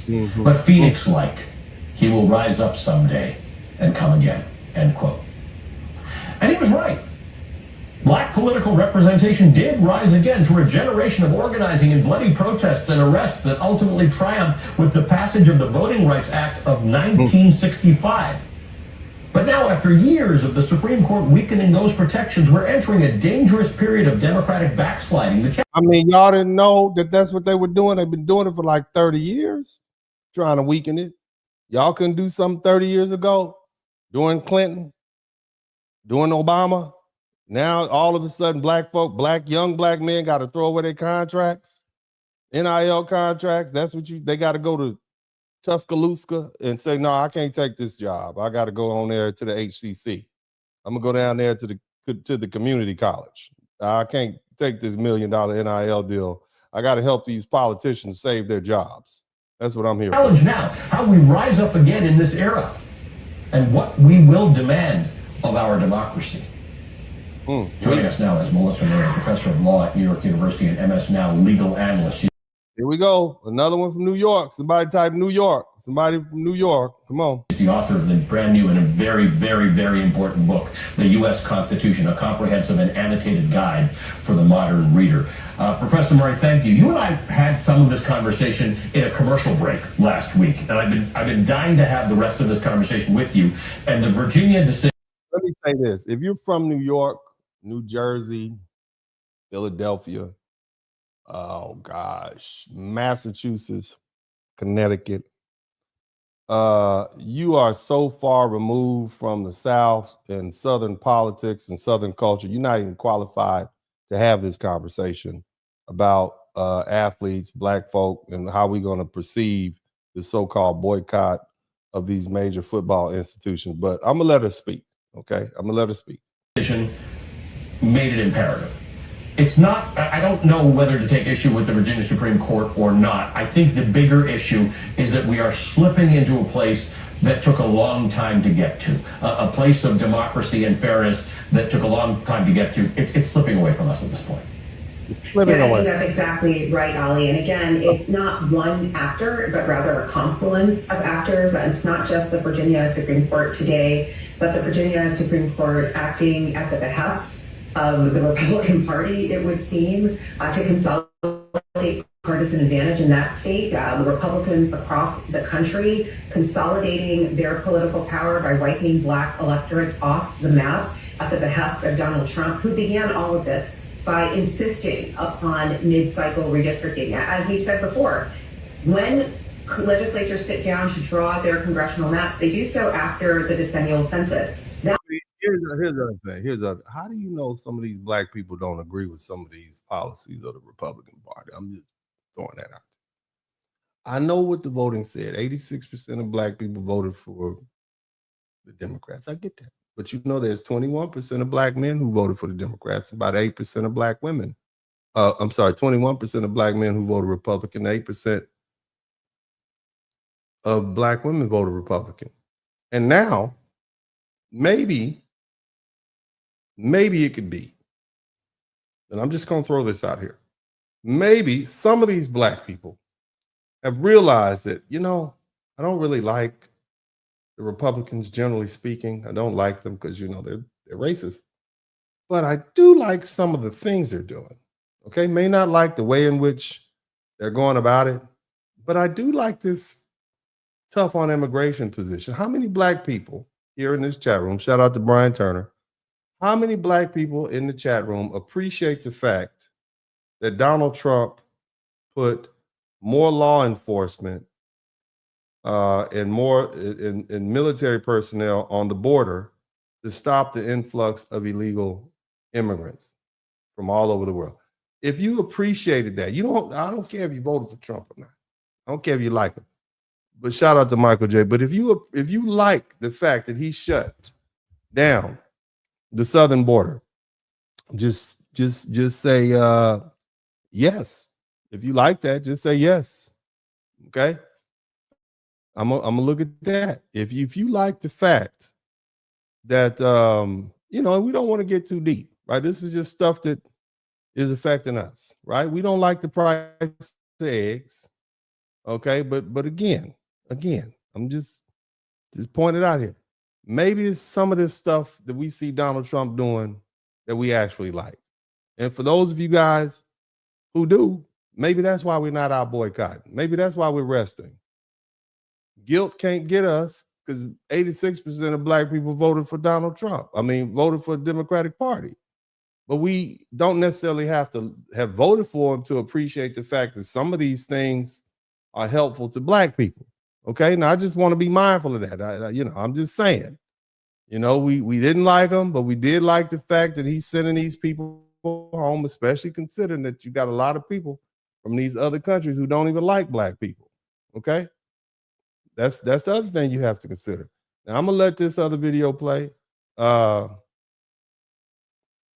you guys tell me what you think about what some of the other brothers have to say. Testing against ICE. You know why you're seeing predominantly white people only at these events? It's because back in 2020, the Democrats utilized the black demographic to go out and riot and act a fool. And they said, oh, if you just elect us, we'll give you reparations and we'll force the police to wear body cameras and all these wonderful, amazing things, right? So black people showed up like we are known to do, and we voted up and down for one side of the aisle. And what did we get for it? Nothing as usual, because many of us never learn. But now, here in 2026, we're seeing individuals who were slavishly devoted to the Democrat Party. Now they're seeing the Democrats over their entire 4 years in office under Joe Biden. They went out of their way to ingratiate themselves to illegal immigrants. And they sometimes prioritized illegal immigrants, even in black communities, ahead of black American citizens. And black people are sitting there saying, wait, We did see that. We did see them prior. Chicago saw that up close and personal, and Chicago didn't like it. That's why Chicago is flirting with turning red. Now, again, they are asking black people to come out specifically. And that's the thing. Just like they're asking black never done less. So, of course, we're going down in the history books as the worst group of white people that has ever lived in America. We are the most racist group of white people because you don't think our allyship is going to be front and center next to this? Our allyship. Do you see? We are pretending like we understand what's happening, and we're pretending that we are on their side. And this is the worst that it's ever been. Do you get how that works? We're more racist than we've ever been. Is that hard to hear? Do you think the North isn't more segregated than the South? Why is that so hard to hear? So you don't have to tell us. We already know. Okay, we know who you are. We've been living here for centuries. Okay, we know who you are. You don't have to tell us. Who you telling us to? Okay, we get that. But again, you see a lot of folk coming out, oh, yeah, we're acknowledging that we're racist and blah, blah, blah, this, that, and the other. We get that. We already knew that. We understand that. We beat that out a long time ago. Okay? That's not what we have. We still gonna rest though. We also have to understand the black. We don't rest. We still resting. We're not coming off the couch. The couch is comfortable. Okay? The couch is extremely comfortable these days. Okay? That's it. Comfortable. That's what you need to understand. 18 months into what has been from day one a concerted and intense targeting of Black Americans, specifically by this president and by this administration. What you mean? Well, what about the Samoans? What they just targeting us? We not being rounded up by ICE. I mean, think about that. They are really trying to get black people afraid and geared up to get out. Oh, we're being targeted. No, they're targeting ICE. They're targeting they're targeting illegal immigrants. That's who's being targeted. Okay. The most they did was fire some black folk from some federal jobs. That's what they did. That's what I've seen. Okay, but I have not seen an uptick in police brutality. I've not seen the slave patrol out. They have not specifically targeted black people for taxes. What are you talking about, Rachel Maddow? Fair use. On his first full day in office, he proclaims war on diversity efforts, not only in... Okay, diversity efforts help who? Because it doesn't help black people, per se. It helps a lot of white women have won on affirmative action. They're the primary beneficiary of affirmative action. DEI does not even stand for the same thing. DEI includes rainbow people, midgets, turtles, goats, people with prostate monkey hips. It does not include black people. Matter of fact, the black people that you all throw in there are oftentimes illegal immigrants or black immigrants from other countries. What are you talking about, Rachel Maddow? Why are you trying to get black? Which black people are you talking about? You talking about Caribbeans and Africans? Is that who you talking about? Or are you talking about Foundation of Black America? Let's keep listening to this rage baiting. So y'all can hear what I'm talking about. Government, but in any institution in the country over which he can exert leverage, everything from schools and universities to law firms to private businesses of every stripe. He then immediately started firing some of the highest profile black public officials in the whole U.S. government. Again, they are trying to make us afraid. Like a black man and a black woman haven't lost their job in America before. Are you kidding me? Are you kidding me? This is what you call targeting. Maybe it's because they were Democrats and he wanted to get them out of there. Have you thought about that? I'm just saying, I'm just pointing, why are they going? Where is this concerted effort to strike fear in the hearts of black people? You would swear that the sky was falling if you listen to some of these pundits. I've never heard this many people talk about black people and black issues and what black people need and black people's rights are being stripped away. Y'all just had black fatigue. And you weren't talking about this then. You were quiet. Let's keep listening. Government, seemingly regardless of any other thing about them. I mean, right away, we get the firing of the chairman of the Joint Chiefs of Staff, Charles C.Q. Brown.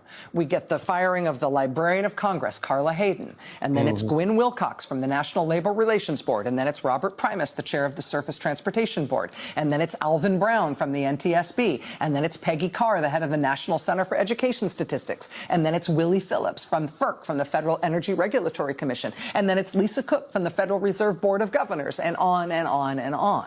When Trump and his top political donor, Elon Musk, then started just lopping off huge swaths of the federal government to disastrous practical effect. A bunch of black people in D.C. lost their jobs. That's what you're telling us, Rachel. That's what you're saying. And we're just supposed to be afraid of that. Okay. But I mean, I'm just saying that's all you can find. A lot of people lost their jobs, Rachel. I don't think we're afraid. Okay. Popeye's chicken is hiring. That's all I'm saying. Let's keep listening. The largest and most egregious cuts targeted federal agencies that employed a disproportionate number of black employees. Yeah, that's because the federal agencies hire black people and retain black people. DC is a lot of black people there, and that's what most of the federal agencies are. Ma'am, makes sense. Makes sense to me. Reporter Erica Green wrote about this a few months ago for The Times, noting that nothing had moved backwards in the federal government for black Americans this quickly or this far in over 100 years, since Woodrow Wilson came in 1912 and resegregated the federal workforce. Quote, black employees were fired or demoted to lower level jobs, relegated to separate and inferior lunchrooms and other facilities, and accused lunchrooms. We back to lunchrooms. Of making white women feel unsafe. Those who remained were humiliated. A black worker in the Postal Service was surrounded by screens so white workers would not have to look at him. Another employee had a cage built around him to separate him from his white counterparts. A clerk in the Treasury Secretary's office was assigned to rewrite all correspondence to address black employees by their first names, the way Trump addressed the Librarian of Congress, Carla Hayden, by her first name when he crowed publicly about firing her for no reason. Okay. So again, Again, you see all this fear mongering. They try to make black people afraid. And the question we have to ask ourselves is why? Okay. Again, the NAACP says that we need to boycott the SEC, and I just think it's a dumbass idea. I do. I really do. And I'm going to explain why a little later on. But in the meantime, I want to go ahead and get back to the lesson. All right. Somebody typed the lesson in the chat room. Let's get back to the lesson. All right. We're going to get right back to it. We're going to jump in here. You started off strong. Okay. I explained to you all, when they say black athletes, they're really talking about black male athletes. And what they're really trying to do is appeal to black mothers, all right, who are raising these black athletes. And they want the mothers to influence them because they know that black women have voted predominantly for Democrats. Now, let's talk. Okay. We're going to talk. All right, let's have an honest conversation. And if you learn something, I should earn something. But we need to have an honest conversation about what's really going on. What's really happening. You understand? What's happening. Okay? All right? See, what they're asking these young black men to do is risk their college career for a political decision. See? That's what they're asking them to do. And it doesn't stop with the college decision. Professional sports teams are a business, and these teams invest millions of dollars in players, and they pay attention to public behavior and public comments and social media posts and what they may perceive as distractions and politics and interviews and character narrative. Look what happened to Colin Kaepernick. He was blackballed for taking a knee, a protest against police brutality. And what about Mahmoud Abdul-Rauf? You guys remember him? Mahmoud Abdul? He got suspended from the NBA in 1996 after he refused to stand for the national anthem, and he lost millions. I remember him. Shout out to Fuquan. What about Shedeur Sanders? Shedeur, just recently, 2025 NFL draft position. Dropped because of a pre-draft process, and these narratives around his character and image and interviews became part of the discussion. So look here. So why would anybody pretend this kind of political decision won't affect and follow a player? It will. It's going to become part of his file. It's going to become part of the conversation about him. You know, it's going to be something that's brought up in the draft rooms. Is this player focused on football, or is he going to bring political controversy into the building? Is he going to divide the locker room? Is he going to make ownership uncomfortable? Now, people can say that's unfair, but the sports world is full of unfair business practice. And that's why it's reckless to tell these young black men to play politics with their athletic futures. No matter how talented they are, nobody is bigger than the program. Especially now that the American leagues are global. The NFL has expanded its international recruitment efforts out to international players. They got international player pathways. They just drafted a bunch of Nigerians in the NFL recently. Never played football. And we all know the NBA has a long been a global enterprise with international stars. Major League Baseball has an enormous international pipeline from DR, Venezuela, Japan. So if a young black American athlete wants to play politics, you best believe there are other athletes around the world who want that spot and who won't carry any political baggage when they get in it. And that doesn't mean black athletes should be absolutely silent about everything, but it does mean that they need to understand the cost before somebody convinces them to make a permanent business decision based on a temporary political campaign. And the politician who benefits from the sacrifice, he ain't never gonna call them. Organizations like the NAACP, they praise him, but they're not gonna pay any bills.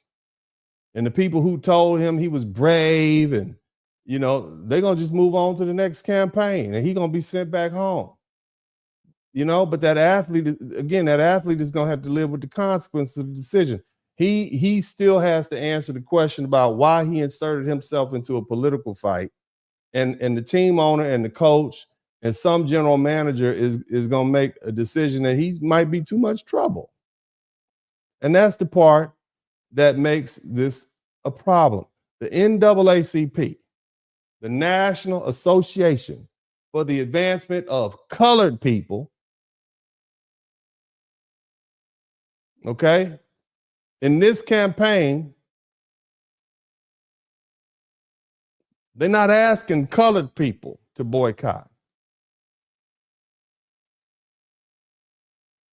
See, this request is not falling evenly on people of color either. It's not even falling on black people evenly. This is landing on young black men who are athletes. Now, they're not going to replace the NIL deal. They certainly are not going to replace a scholarship. They definitely won't replace a draft slot. They won't replace a contract. They won't put food on his table. They won't buy his mother a home. They won't lift his family out of poverty. But you asking these young black men who are oftentimes teenagers, young boys, you asking them to gamble their future so politicians can keep power. And so the answer to that is no.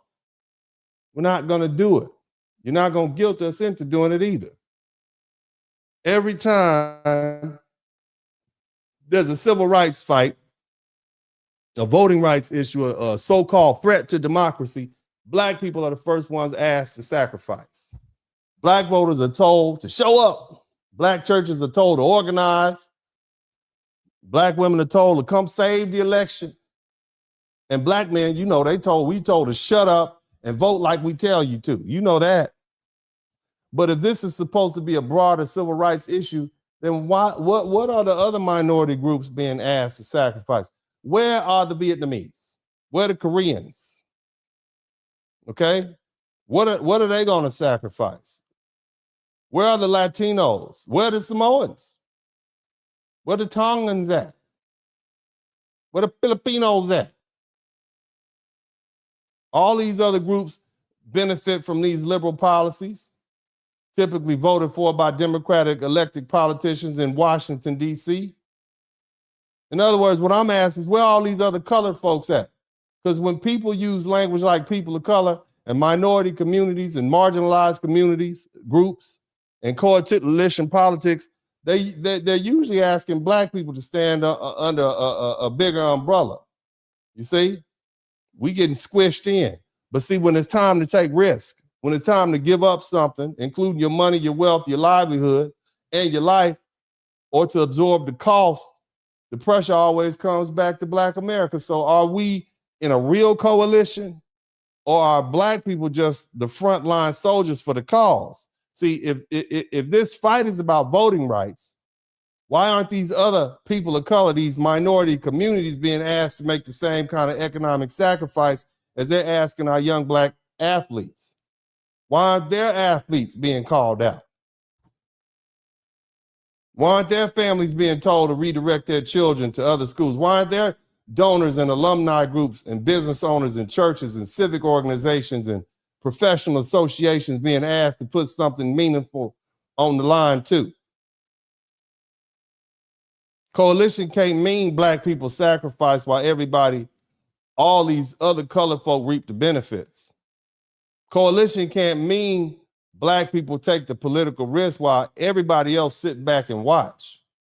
Coalition, that does not mean black pain becomes an emotional fuel for campaigns that other groups support from a safe distance.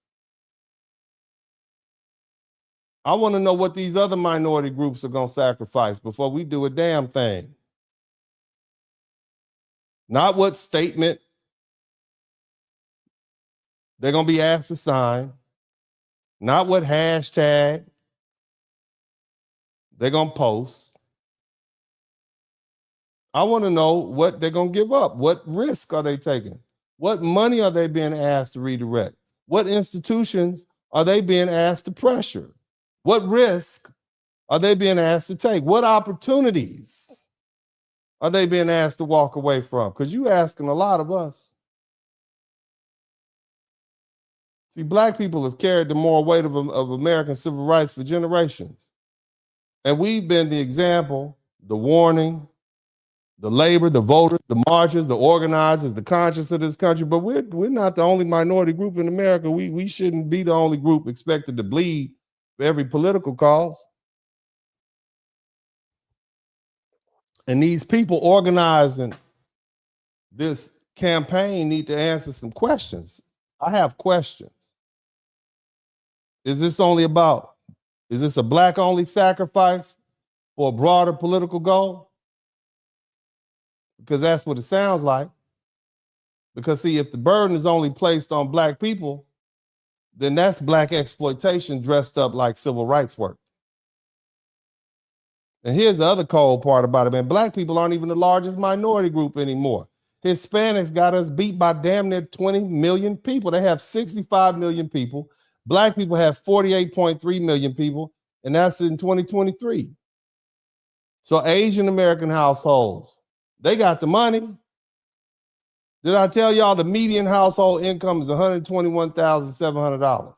Now the average black household, $56,000. Hispanics got more money coming in than us, $71,000. And largely it's because a lot of black people, black women especially, they single. Hispanic people, they put their money together, so they have $70,000. White folk, they got $92,530. Did I tell you the Asians have $121,000? So they have the money. They beating everybody. And here's the cold part about it. The median income increased by 5.1% for Asians. It increased by 5.5% for Hispanic households between 2023 and 2024. But black households, it dropped by 3.3%. So we are not the majority minority. We don't have the most money coming in every month. Okay? But yet you still calling us specifically. Again, the Asians got the money. And they are colored folk. So why is the pressure on black athletes and black families and black alumni and black consumers in the NAACP's own out of bounds campaign? Look, the POC coalition is all in when they're talking about benefits, but they disappear when it's time to sacrifice. When it's time to talk about diversity and everybody gets included in that. When they passing out grants and want to claim moral authority, everybody stands under the same umbrella. But when it's time to get socked up and water hosed and beat down and risk it all, black people are ushered to the front of the line. It's all first Sunday, and the usher boy saw you come in. Last seats in the front. You get ushered right. Come on, blacks. Come on here and get this beat down. These billy clubs are waiting for the sides of your head. Again, I refuse to let black people become the default sacrifice class every civil rights campaign. I refuse to do that. I'm not going to sit by and let it happen. I'm going to say something. We black families shouldn't be asked to carry the emotional and financial and political risk alone. Don't just ask black parents to rethink their children's opportunities. Don't just ask black consumers to redirect our dollars. Ask everybody in this so-called people of color coalition, that what are they willing to give up? Black people will not be used ever again for free. When the movement needs bodies and votes and money and passions and sacrifice, not for free. If black people are the only ones being asked to pay the price, then that's not coalition politics. Okay, that's black sacrifice again being marketed as collective justice. Look here, man. This is not 1955. The NAACP's boycott isn't really about black people being told they can't vote. The real issue is vote dilution. Let's learn something. And I'm going to say that in plain English. Black people can still vote. Okay, but our votes may be placed in districts where we don't have enough power to elect a black politician. Okay? See, this is about congressional maps. Every census, this is how it's supposed to work. Every time they take a census, which is every 10 years, the states are supposed to redraw the voting districts. And that usually happens, like I said, every 10 years. It coincides with the census. But now some of these states are trying to redraw the maps in the middle of the decade after the court fight in the Supreme Court in this major Supreme Court decision. It's unusual. It's not unheard of, but it's unusual. Okay? But it's not impossible. That's what's going on. Now, these black districts are being cracked. Somebody type cracked. They're being cracked apart and spread out into some of the surrounding white voting districts. And it's actually called cracking. And instead of keeping enough black voters together in one district where they can elect a black candidate, okay, these white Republican lawmakers down south have split those black voters up and put them in mostly white districts. Black voters can still vote, okay, but our votes will be drowned out by larger white voting groups, and that usually they vote differently. We know that. So again, this isn't about black people losing the right to vote like 1950 or something like that. Couldn't vote without getting harassed at the polls. What this really is about, they're trying to say it's about black people losing the power to elect a black candidate, if that's what we prefer. And that's the heart of the complaint, because of the Supreme Court, it came from the fact that the Supreme Court ruled against the Democrats in Louisiana v. Callis. And see, and that's what brought about this boycott. So the NAACP is saying that these new maps will weaken black political power. And what that means is this: black districts are broken up. Some black politicians are going to lose their jobs. Black candidates who used to win easily because they had strong black voting power, they just going to have to work harder if they want to win. And they might not win. You're going to have to get a job.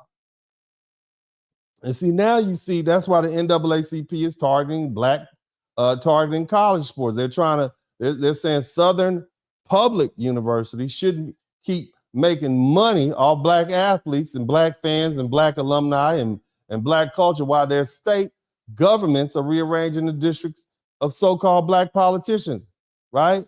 Okay, which used to come easy to these people. The goal of the boycott is to pressure these same southern states, Tennessee, Mississippi, Louisiana, Alabama, South Carolina, Texas, right? To quote unquote protect black voting power, right? They really want to restore the congressional maps how they work.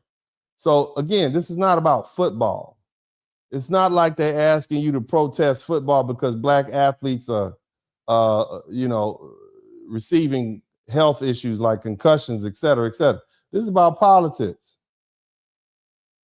Are they trying to use college sports because college sports makes money, it gets attention, and it depends heavily on black athletes and black fans?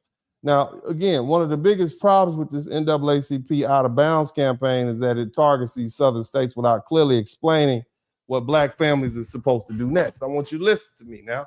And that matters because the South isn't some outside place disconnected from black America. The South is the center of black American life, okay? Most black Americans live down south. And here's the other thing: most HBCUs are in the South. Much of our history and culture, churches, families, businesses, political power, educational institutions are rooted in the South. So when the NAACP says black athletes and black families should withhold support from public universities in these southern states, the first question should be withhold support and go where? Go where? If a black family lives in Georgia or Alabama or Mississippi, Louisiana, Texas, Florida, Tennessee, or California, you want them to go to USC? You want them to go to the Ohio State? That's a long way. They might not have the money to send their child up there. All these athletes are not on scholarship. They might be staying in state so that they can pay lower tuition and have access to scholarships. More importantly, family support. You know how hard it is to pack a kid up and move him out of a dorm room every damn semester and then send him back? Oh, hell no. People don't have money like that. You live in it, you right down the street from Georgia, you take an Uber over there.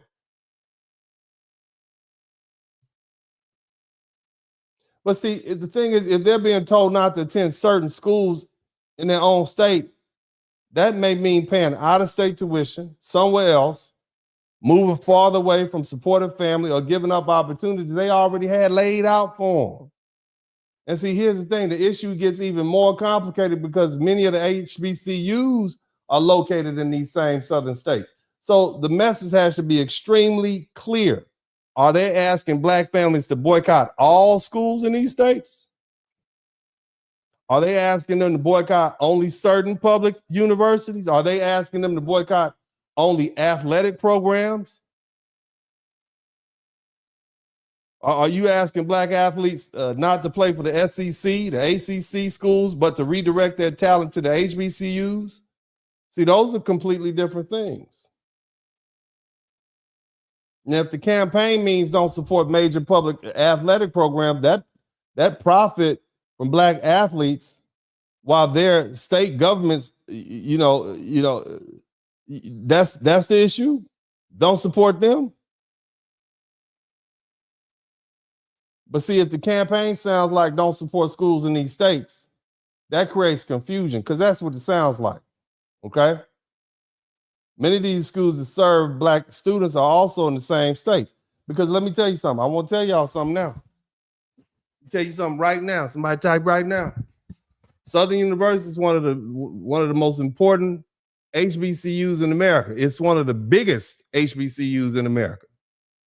And it sits right in the heart of North Baton Rouge. It sits right in the heart of North Baton Rouge, Louisiana. So are they saying boycott Southern? Are they saying don't support Southern University athletes? Are they saying don't support the Bayou Classic? Because they make a lot of money in New Orleans for the Bayou Classic. Grambling too. Are they saying don't support the very HBCU institutions that Black people built, funded, defended, and loved for generations? Because if that's what they're saying, then I'm gonna tell you right now, you got a problem. I'm telling you that as a proud Southern University graduate of the law school, Southern University isn't just another school to us. That campus is sacred ground. That tradition means something. The alumni base means something. The marching band means something. The football program means something. The Bayou Classic means something. Southern generates attention, culture, pride, tourism, and a whole lot of money for Louisiana every year through its games and its alumni, and especially through the Bayou Classic. So if the NAACP message is unclear enough that people could interpret it as don't support schools in these states, then they've already failed the first test of leadership, and that's clarity. I'm gonna tell you right now, if anybody thinks Southern University alumni are gonna stop supporting Southern University because the National Association for the Advancement of Colored People rolled out a boycott message that wasn't clear, they don't know Southern University very well at all. They don't know Baton Rouge, and they don't know HBCU culture. They don't know Black college loyalty, and they damn sure don't know what happens when SU alumni drive over that hump. Somebody type the hump in the chat room. Somebody type the hump. When they see the hump, when they see after riding on I-10 and taking that little swervy street, right, that little 110 to take you up through Scotlandville, they drive over that hump and they see those Southern, they see that basketball stadium, they see the A.A. Mumford Stadium. When they drive over the hump, ain't nobody thinking about the NAACP and what they said, but ain't boycotting the damn thing. They thinking about Southern, they thinking about homecoming, they thinking about the bluff, they thinking about the human jukebox, they're thinking about the Bayou Classic, they're thinking about this is the first time I brought my child or my spouse with me to my school. They're thinking about our history, our people, our institution. You kidding me? You give a damn about the NAACP and what the NAACP is talking about. At all. Not at all.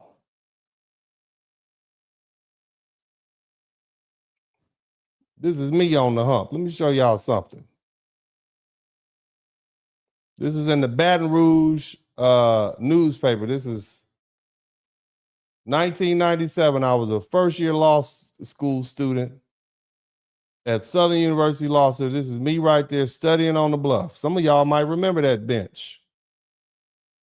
You understand that? They took that and put it in the newspaper, and I said, I just like coming out here. I don't give a damn about what the NAACP is talking about. Now, this is me in my second year of law school out there standing with, you can't see my head, but I'm out there standing with the people protesting against environmental racism. You can't see, I had to get a better, but this is so sad. This is sad. That's so sad. I got to do better. I had it all set up. But anyway, you get the point. We have heritage there. We have history there. You understand? These are institutes, and the message is not quite clear. And they're not telling us enough. You're not speaking to us enough. And again, it's not just about Southern University, because whether you go to Alabama, A&T, Texas Southern, Dillard, whatever, we feel the same way. So what are you all talking about? You can't tell black people to pull away from Southern public university without explaining how that affects black students and who live in those states. You understand? You can't tell black athletes to walk away from big time athletic programs without explaining where they're supposed to go and who's supposed to support them and whether HBCUs are prepared to receive them with the same scholarship money and NIL money and facilities and exposure and career opportunity. Because a lot of families, this isn't about politics. This is about tuition and debt. It's about transportation and housing. This is scholarship money. This is whether their child can stay close to home. This is whether their child gets to seen by scouts and whether the family can afford a college at all.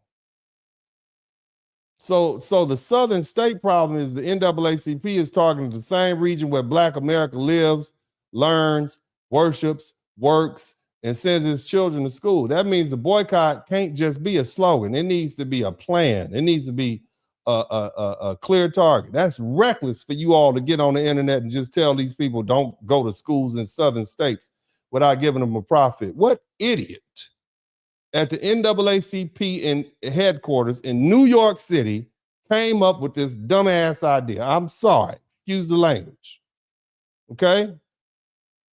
But you all need to tell people exactly which schools are being targeted, which schools aren't being targeted, and what black families are supposed to do instead. Otherwise, the burden falls back on the ordinary black families who are already trying to survive, and the politicians in the universities. Y'all feel the pressure, but the immediate sacrifice is going to be these black parents and black athletes and black students who are being asked to give up affordable options in the very state they call home.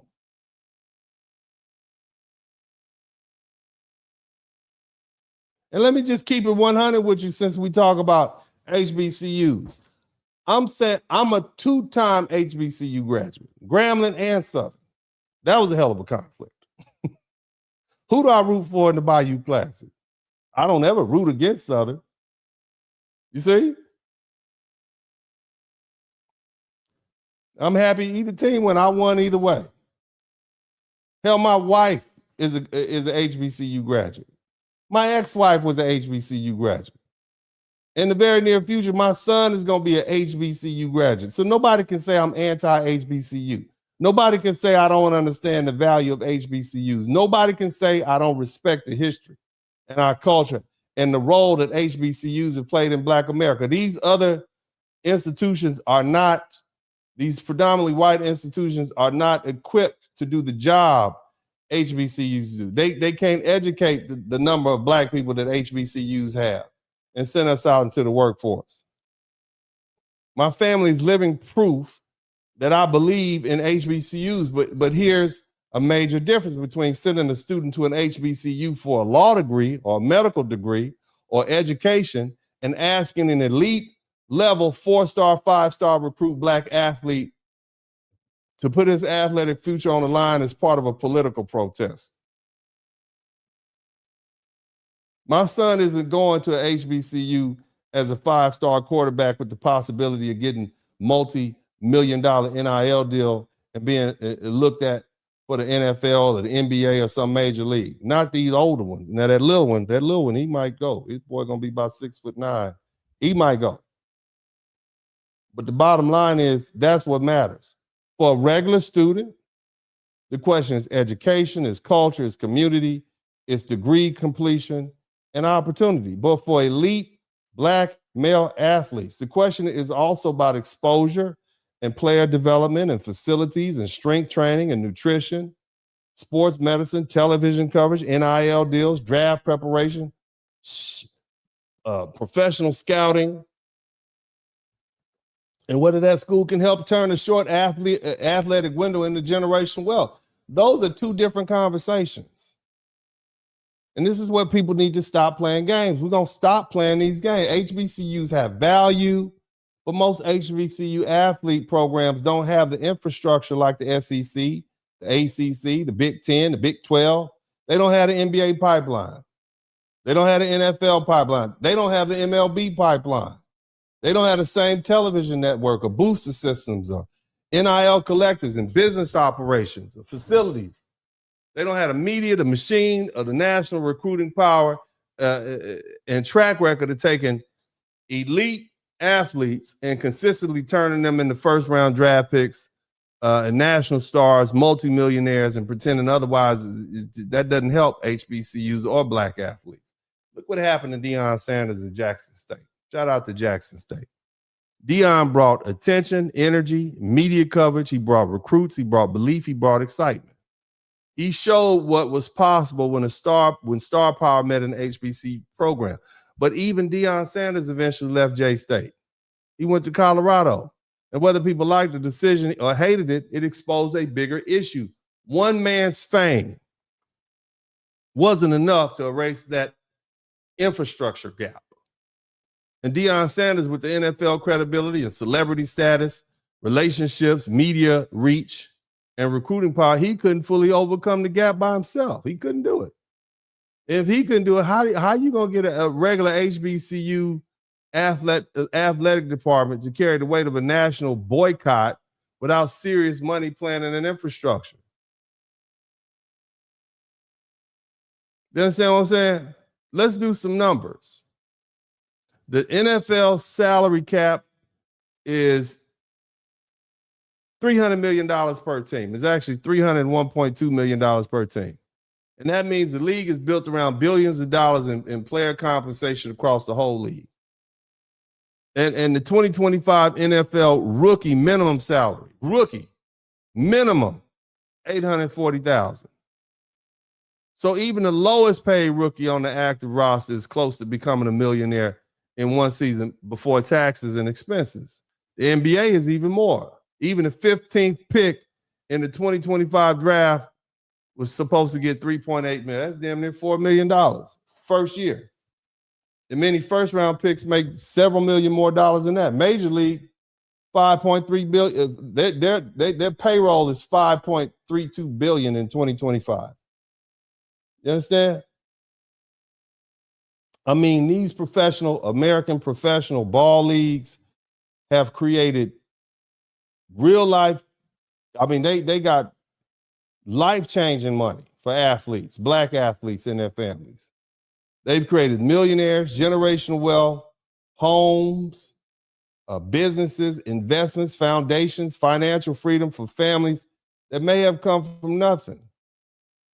They said that there's an estimate that 7% of the world's millionaires are athletes. And a large percentage of those millionaires are Black American athletes who play in professional sports. And most of them didn't go or attend a HBCU. They got it through major college sports and colleges and business machines and NFL, NBA, and MLB contracts. And that's even before the pro debut. You got the public NIL valuation. So you have a lot of these elite college athletes, they can get in, they can make millions of dollars, largely from football and basketball programs. So when we talk about telling young Black athletes, specifically young Black men, to walk away from a major program, we're not talking about symbolic choice. We're talking about multi-million-dollar decision. We're talking about a young Black man who may be trying to change his mama's life, buy his grandmother a house, get his siblings through school, or become the first person in the family with some real wealth. How many millionaires has the NAACP made? Huh? How many millionaires has the NAACP made compared to the NBA, the NFL, and the MLB? I'm not trying to disrespect the NAACP and the legal defense firm run by Thurgood Marshall. He's largely the reason I went to law school. Okay. Speaking of which, if you've been involved in a motor vehicle accident, I need you to call me now, since we talk about don't boycott me. Okay. Don't boycott me. You can reach me at 713-229-0770. Since we're talking about black lawyers, I'm one of them. All right. I am a Hall of Fame attorney according to the Southern University Law Center. I'm licensed in 6 states, good standing. I have wonderful, wonderful people who will speak for me, and you know, I lots of recommendations online. So again, if you've been involved in a motor vehicle accident, contact me at 713. It doesn't really matter what state. I got friends and associates all over. As you all can imagine, I'm a very popular attorney. A lot of my friends contact me when they have issues. I typically have a boutique law practice. I'm not going to be a Morgan & Morgan. You actually, when you deal with people like that, hey, if that's what you like, that's fine. But with me, you're going to get personal attention. You're going to get my 100%. I'm going to know your name. I'm going to know what happened to you. I'm going to know something about your relatives and your daily life, because I get really involved in my clients' cases. You know, as you can see, I'm a stickler for detail, even taking some of these broad subjects and breaking them down so people can listen. And that's one of my fortes. I'm easy to talk to. And, you know, I know the law is a complicated subject, but you know, that's why I'm still here after, 26 years. It'd be 30. I'm working on 30 years of practicing law. Don't I look handsome? Speaking of which, let me not get off subject too big, but y'all make sure you call me at 713-229-0770 if you need an attorney. Now, you guys know about January, my wife put me on a diet. Okay. I didn't want to go on a diet. I like being big and strong. It works great doing football. I mean, it worked great doing football, but also is really good for jiu-jitsu. And you guys may know I'm a purple belt. Somebody type purple belt in the chat room. And I don't want to get too far off the subject, but speaking of which, because it's health. All right. I'm being an advocate for black men. Ladies, if you have a husband, right, tell them to come up here. I went from 319, okay, and I'm down to 293.2 pounds. How about that? Be Slim D. Now I'm tall, right? So most people can't tell, but yeah, Uncle D is slimming up. My goal is to get down to 250, baby. That's gonna be my player weight. Somebody type player weight in the chat. Uncle B is down slim 250. Okay. But yeah, so I'm you know, my wife cooks these meals for me. I got 3 meals a day. She puts in a little plastic box and I eat them. So shout out to her. Thank you so much. So yeah, I'm feeling good. I had to get that blood pressure under control. You know what I'm talking about? But yeah, so from 319 in January to 293 pounds and 293.2. That's pretty good. But anyway, yeah, you guys make sure you monitor your health, brothers. You got to get checked out. Now, again, let's get back to the subject matter. Okay. How many millionaires has the NAACP made? Okay. And I'm not disrespecting them at all. They've done great work, great civil rights work, political organizing, scholarships. That's important work. But that's not the same as an NBA contract that's producing thousands of professional contracts and endorsement deals and salaries and pensions. There's no public evidence that the NAACP has made black people millionaires at any close to that scale as these professional sports teams. And that's why this boycott can't be treated like a simple moral command. You're asking young black athletes and their families to potentially give up access to the very system that has created more black millionaires than most any other industry in America. And you're asking them to do that for free. And and you're doing it for some raggedy black politician so he can keep their job after redistricting. That's what you asked him to do. Somebody type raggedy in the chat room. Raggedy and selfish. Why should this generation of black athletes be a political experiment? Why should we allow them to be used as pawns in some political fight without a clear plan, real money, and guaranteed support? If the NAACP wants black athletes to redirect their talents to schools outside of these southern states, then where's the NIL money? Where's the television deals? Where are the booster networks and the facilities? Where are the business partnerships? Where are the legal protections? Where's the professional development pipeline? Where's the proof that these young men won't lose exposure, money, career opportunities by participating? Before we ask these young men who worked their whole life to sacrifice their futures, we need to set up something comparable enough to receive them. Otherwise, we're not protecting black athletes. We're experimenting with them. Specifically, we're experimenting with the lives of young black men. And since the purpose of this experiment is to save these black politicians' jobs, then we need to be honest enough to say it out loud. I mean, let's look at the fact tuition. This is real. I'm paying tuition for my son. Okay, the NAACP says this campaign is aimed at public schools. Somebody type public. You know what that means? Public schools in southern states. That's what they said, right? Public schools in southern states, and that it says are attacking black voting rights. Its own campaign says it's calling black athletes, their families, alumni, fans to withhold financial support for these public universities in these southern states. Notice what they're not saying. Somebody type not saying in the chat room. What are they not saying? They didn't say don't send your kids to private schools in the South, did they? They're not saying don't send them to Tulane or Loyola New Orleans or Rice University or Baylor or TCU or SMU or Miami. They're not saying don't send them to Duke, Wake Forest or Vanderbilt, are they? They're not saying that. And here's the thing, Vanderbilt matters because Vandy is a private university in Tennessee, and that is part of the SEC, the only one. So if the issue is really southern states, black athletes and schools benefiting from black athletic talent, why are the private schools being treated differently? Why is Vanderbilt, Rice, or Vanderbilt in Tennessee, and Rice in Texas, and Tulane and Loyola in Louisiana, and Miami in Florida, and Duke and Wake Forest in North Carolina, and Baylor and TCU and SMU in Texas? Why these schools don't all play the same kind of big football as the SEC public school, but you heard of them. Everybody knows about Duke basketball, right? They're all Southern institutions.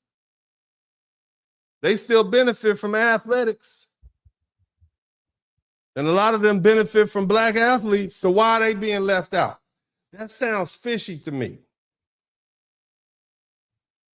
If the moral argument is that Southern institutions shouldn't benefit from black athletes while black voting power is being weakened, then why does the argument stop at public universities?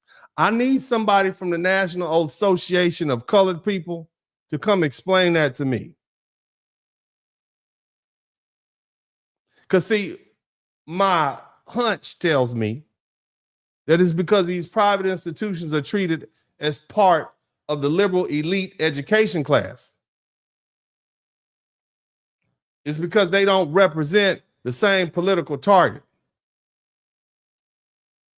Because see, a Rice University is not a Tulane University is not a LSU. And a Rice University is not a Texas A&M.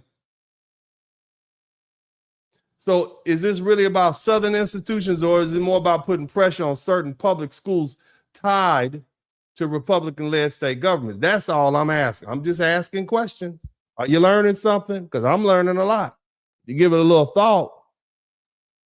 And see, that matters because regular black families are the ones who have to deal with the money loss.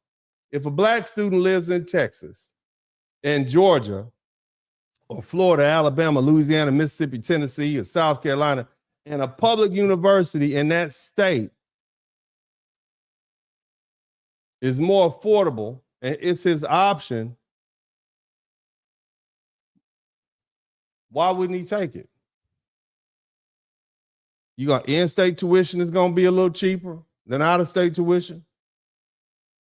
And we're not talking about a few dollars with that. We're talking about thousands of dollars per semester, tens of thousands of dollars over 4 years.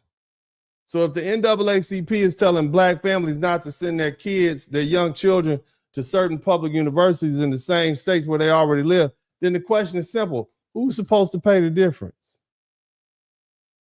Are they asking black families to leave the state? Are they asking them to pay out-of-state tuition? Are they asking them to give up state scholarships? Are they asking them to take on more debt? Because that's not a small sacrifice. That's a major financial decision. And if the answer is, well, they can go to private schools, then say that plainly. But see, then private schools are far more expensive.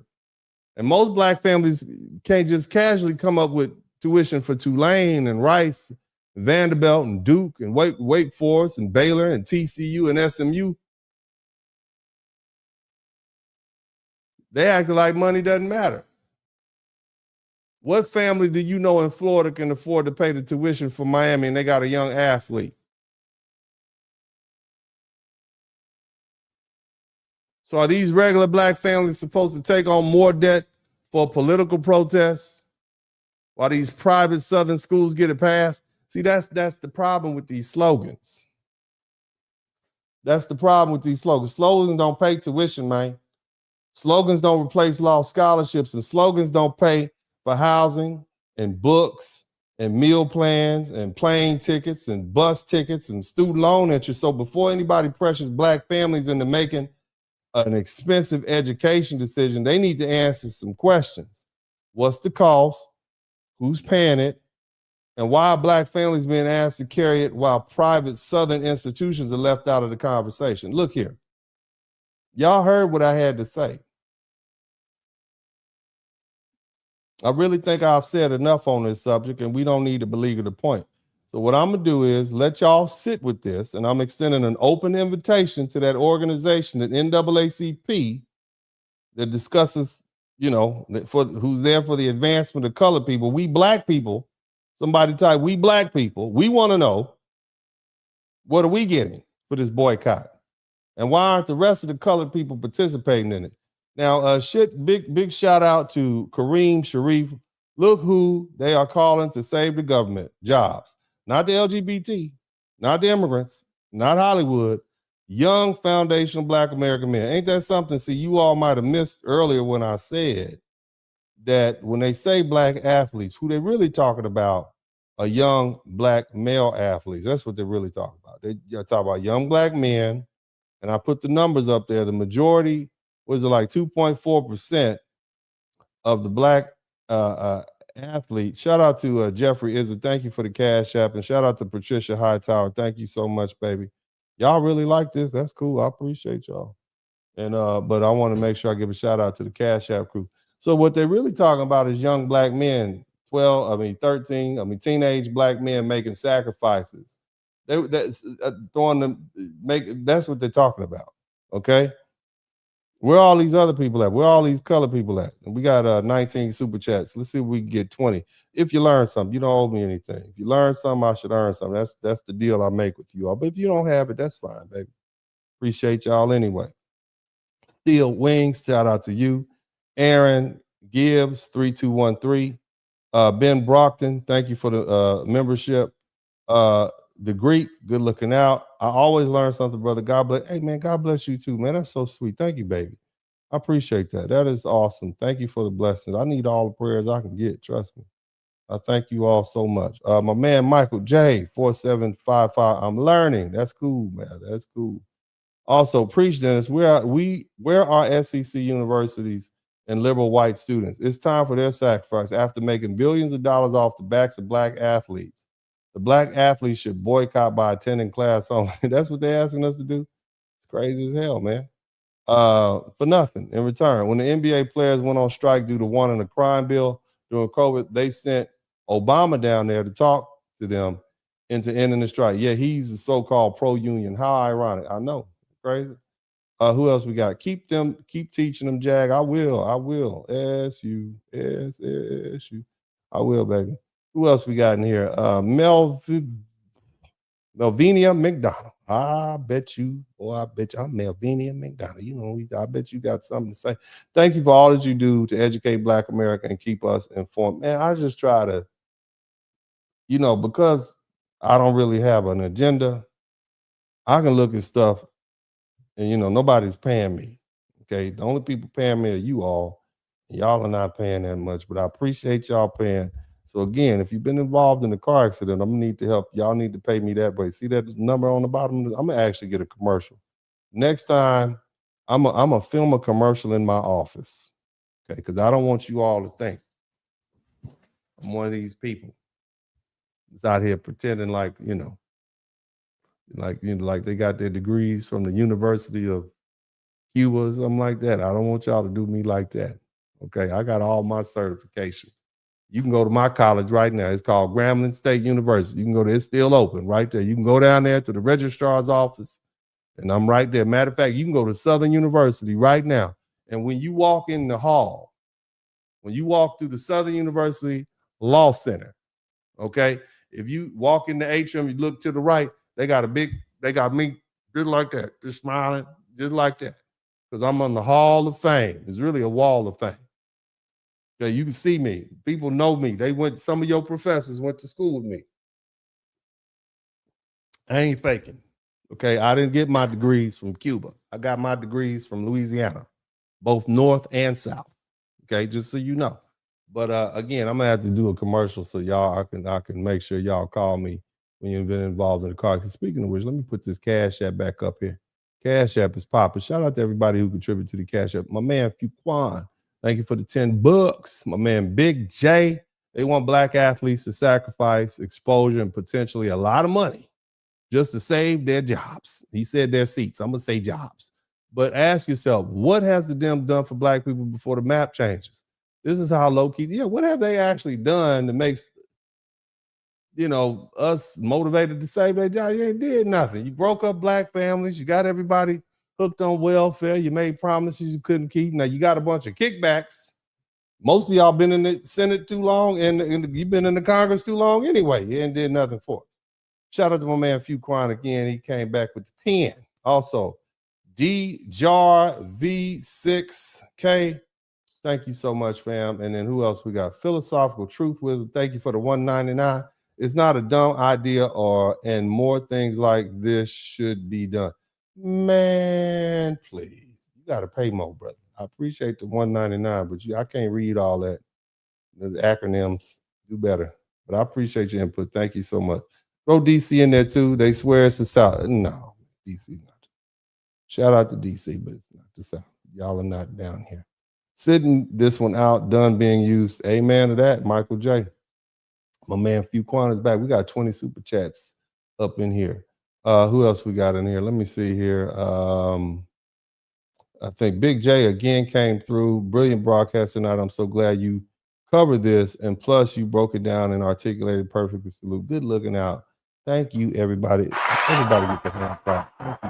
Thank you. So, you know what I like to do? I like to bring it on home. Somebody type, bring it on home. I'm bring it on home. Usually I'm a lot more long-winded to this, but we're gonna get this thing wrapped up inside of 3 hours. Okay. Now here's the thing. Let's break it down. Okay. Let's at this point, okay. Black families have to ask ourselves, okay, why are we always the ones being told to give something up? Okay. Every generation, there's another demand placed on us in the name of the largest struggle. We're told to march and boycott and vote and donate and organize and forgive and be patient and take the risks. Absorb the cost, stand in the gap. And now, once again, black families are being asked to sacrifice. But sacrifice what exactly? And for whose benefit?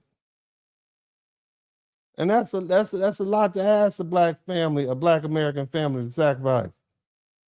Parents are already trying to protect our kids and pay bills and keep food on the table and keep kids educated and keep them safe and help them build a future in a country where nothing comes easy.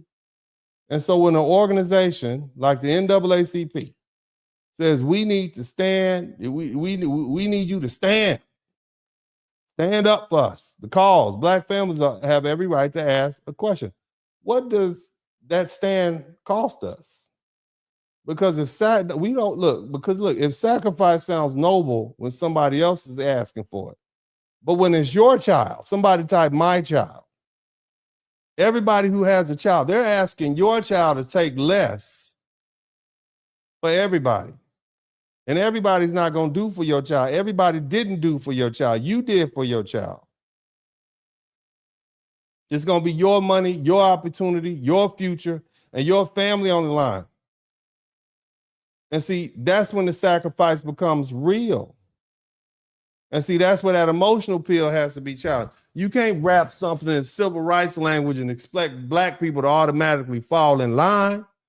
We've done that for decades. We showed up and carried the movements and defended the politicians and saved political parties and protected institutions and put our interests last. But at some point, the question has to be asked, when do black families get to stop being the emergency fund for everybody's political fight? If the protest requires sacrifice, then the sacrifice need to be shared by all the people calling for it. It can't just fall on the young black male athlete. It can't just fall on the mother, the single mother who raised that young black male athlete and got him up through school.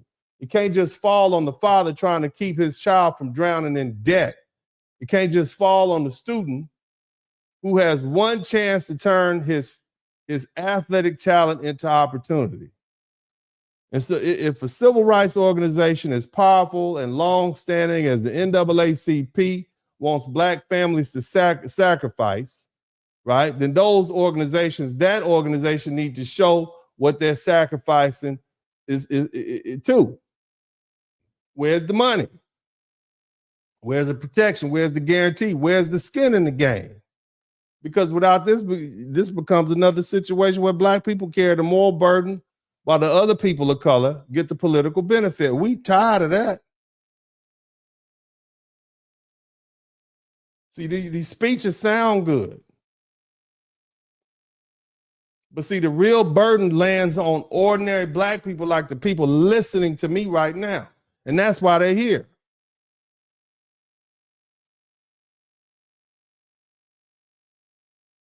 People don't have the luxury of making symbolic decisions with real life consequences. It lands on parents and students trying to build something for themselves.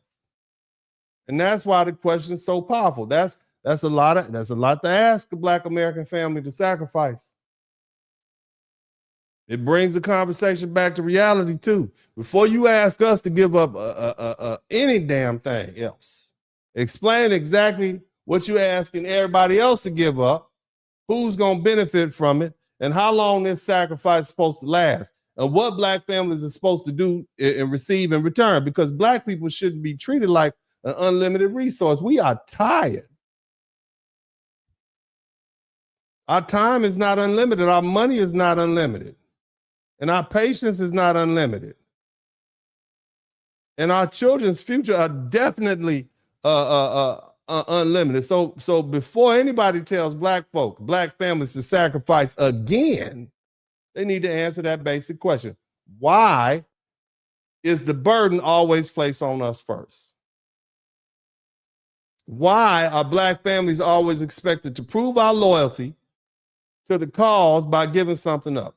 And why are the people asking for the sacrifice so rarely the ones paying the highest price? Now, let's bring it on home. Let's take it down south. After all this weighing this out, after listening to everything and looking at all the videos, and I'm gonna just tell you from my honest perception, this is a dumbass idea. A boycott only works when people believe the benefit outweighs the sacrifice. The Montgomery bus boycott, it worked because everybody was suffering. If you were black during segregation, it didn't matter if you were rich, poor, tall, short, fat, skinny, ugly, pretty, handsome, long hair, short hair, light skin, dark skin, big nose, slim nose. You still had to sit your butt in the back section with the colored folk. Everybody felt the humiliation. Everybody felt the burden. So everybody bought into the sacrifice because everybody understood the mission. But this situation is completely different. The only people being asked to sacrifice here are the young black male athletes who play these sports and the people who love these sports and love them. That's it. And let me break something down for you. Down south, football and basketball aren't games. That's heritage, especially football. It's culture. This is family. This is community. This is what people gather around every Saturday afternoon. This is a father bonding with his sons, his mother's cheering for their babies. This is cousins, neighborhoods, classmates, church members, old teammates, all gathering around the TV to watch somebody from the city, their parish, their county, or their neighborhood stood up in a major program.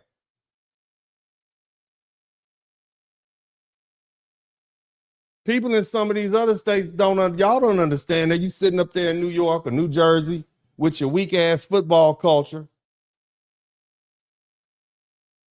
You think this boycott makes sense. You don't understand Southern football culture because you don't live in it. You haven't built your weekends around this for generations. But down south, football is everything. Little kids in Baton Rouge growing up dreaming going to LSU. It's kids in Dallas, Texas right now dreaming of going in the NFL. Kids in Alabama, Mississippi growing up wanting to be in the SEC. That's a dream, and it starts when they're children. And now you asking these young black boys specifically to walk away from their dream so some greedy ass politician can keep his goddamn job. That's a dumbass idea. Now, my question at this point, now that we've established this dumbass idea, which dummy inside the NAACP headquarters in New York City thought this was a good idea? Who did y'all run this by? Because whoever came up with this clearly did not understand Southern culture, the foundation of Black American culture, which is Southern culture. So I'm asking, what first generation Black immigrant tether-minded liberal arts, Ivy League, DEI sanctioned university political science grad with the last name that not any of us can pronounce or understand, which one of y'all came up with this idea? You don't know what it means to sit outside on a Saturday afternoon, barbecue smoke in the air, loud ass kids running around playing football in an abandoned parking lot with more dirt and dust and grass. Somebody wearing their favorite jersey, carrying the ball, imitating their favorite sports player. Bo Jackson, Herschel Walker, Emmitt Smith, beast mode.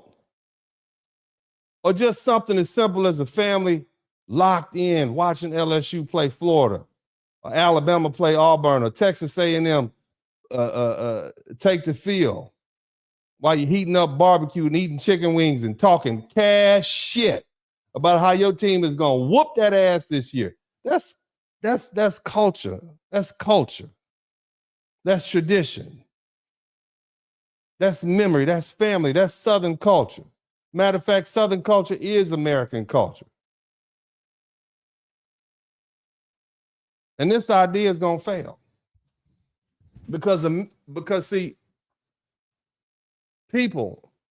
Black people are emotionally connected to these schools and these teams, and in a way that these, dumbass NAACP, Washington, D.C., New York City types, you just don't understand.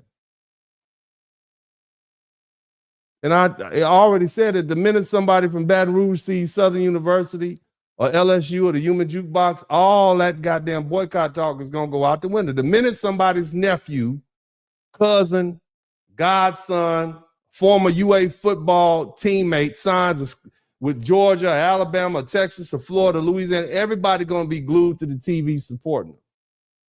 They're going to pack up the RV and ride out I-10, I-20 hustling for the tailgate at the stadium parking lot. They might not even go into the game, but they'll be in that parking lot.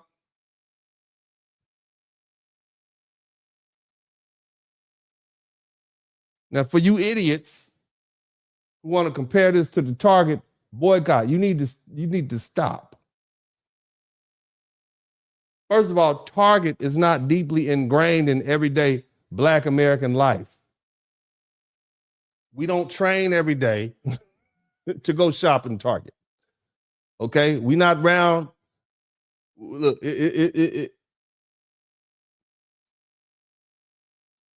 just the average Black American is probably at Walmart anyway, long before they had Target. I mean, these days, hell, half the country orders everything via Amazon anyway, because nobody feels like driving in the parking lot and standing in lines and dealing with you crazy ass people in public. And all the road rage, all you got to do is sit at home on your iPhone and click a few buttons. You get the same stuff delivered to your front door in 2 days. And if you got that Walmart premium, it'd be there this afternoon.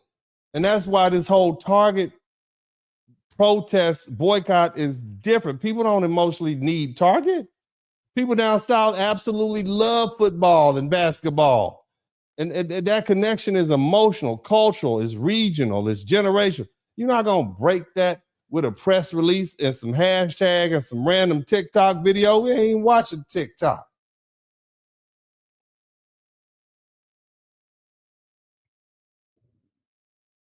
And here's another reason goddamn boycott don't make no goddamn sense.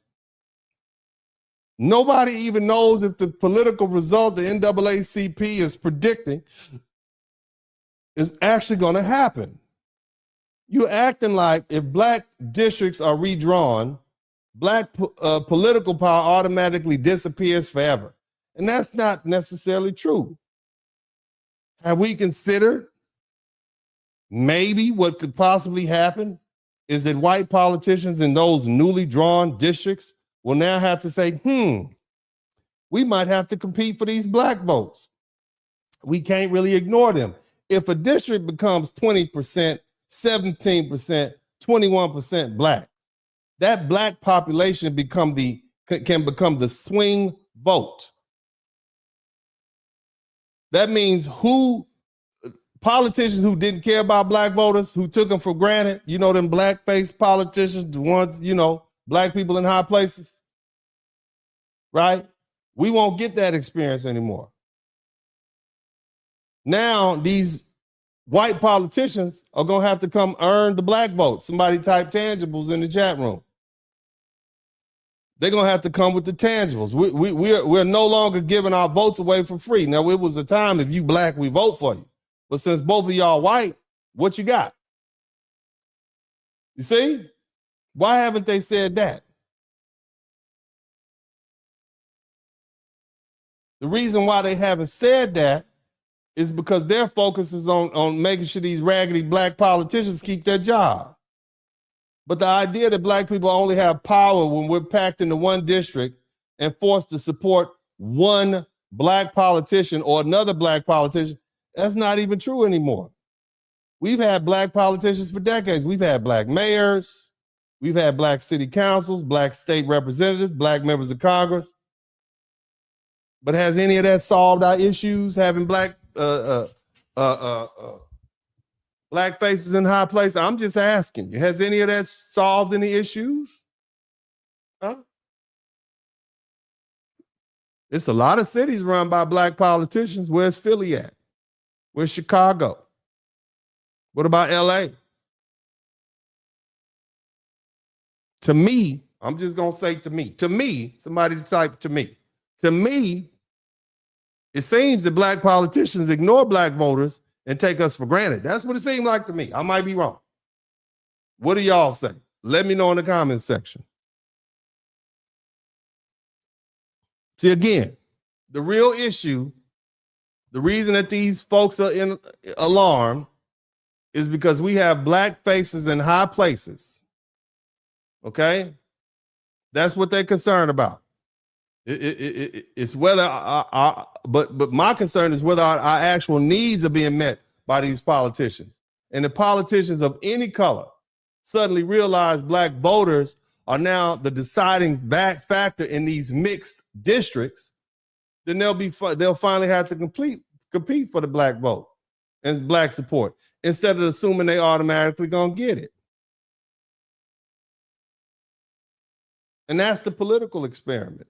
That's what this is. Maybe it works, maybe it doesn't. But what I do know is this: I don't want some young black man with the opportunity of a lifetime to gamble his future on this damn political experiment. I don't want some young brother risking his scholarship and his NIL opportunities and exposure and draft position or professional future because somebody emotionally manipulated his mama, his single mother, who's loyal to the Democrat Party, who think that makes her black. Because if you don't vote for me, you ain't black. Isn't that what Biden said? His mama then ends up convincing him into helping some sorry-ass politician keep his job. And if you're a black mother, you got a gifted, black, talented child, you need to hear this clearly. I want y'all to listen to me. Do what's best for your child financially and professionally. Don't let anybody guilt you into steering your son away from the best opportunity available to him because of some political gains. These people don't care about you.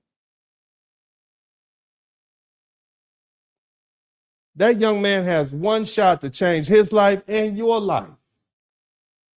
And that financial trajectory of your family, he can do that. Don't let somebody sitting in the office in DC or New York or San Francisco or Chicago convince you to throw away his career for a temporary political strategy that's not going to work. You all have sacrificed too much. And honestly, our ancestors didn't fight and die so black people could walk away from generational opportunity. They fought so we could finally have access to that opportunity. They fought so these young black men could make this money legally, build wealth legally, support their families legally, open doors that previous generations never had access to legally. So don't let these slick politicians use you or your child. Don't let anybody convince you that throwing away life-changing opportunity for politics is somehow noble. Because if you're willing to walk away from that opportunity without a guarantee, you're not making a sacrifice. You're making a mistake. This is Uncle D. I love you all. God bless you. As I always say at this time, I'm out.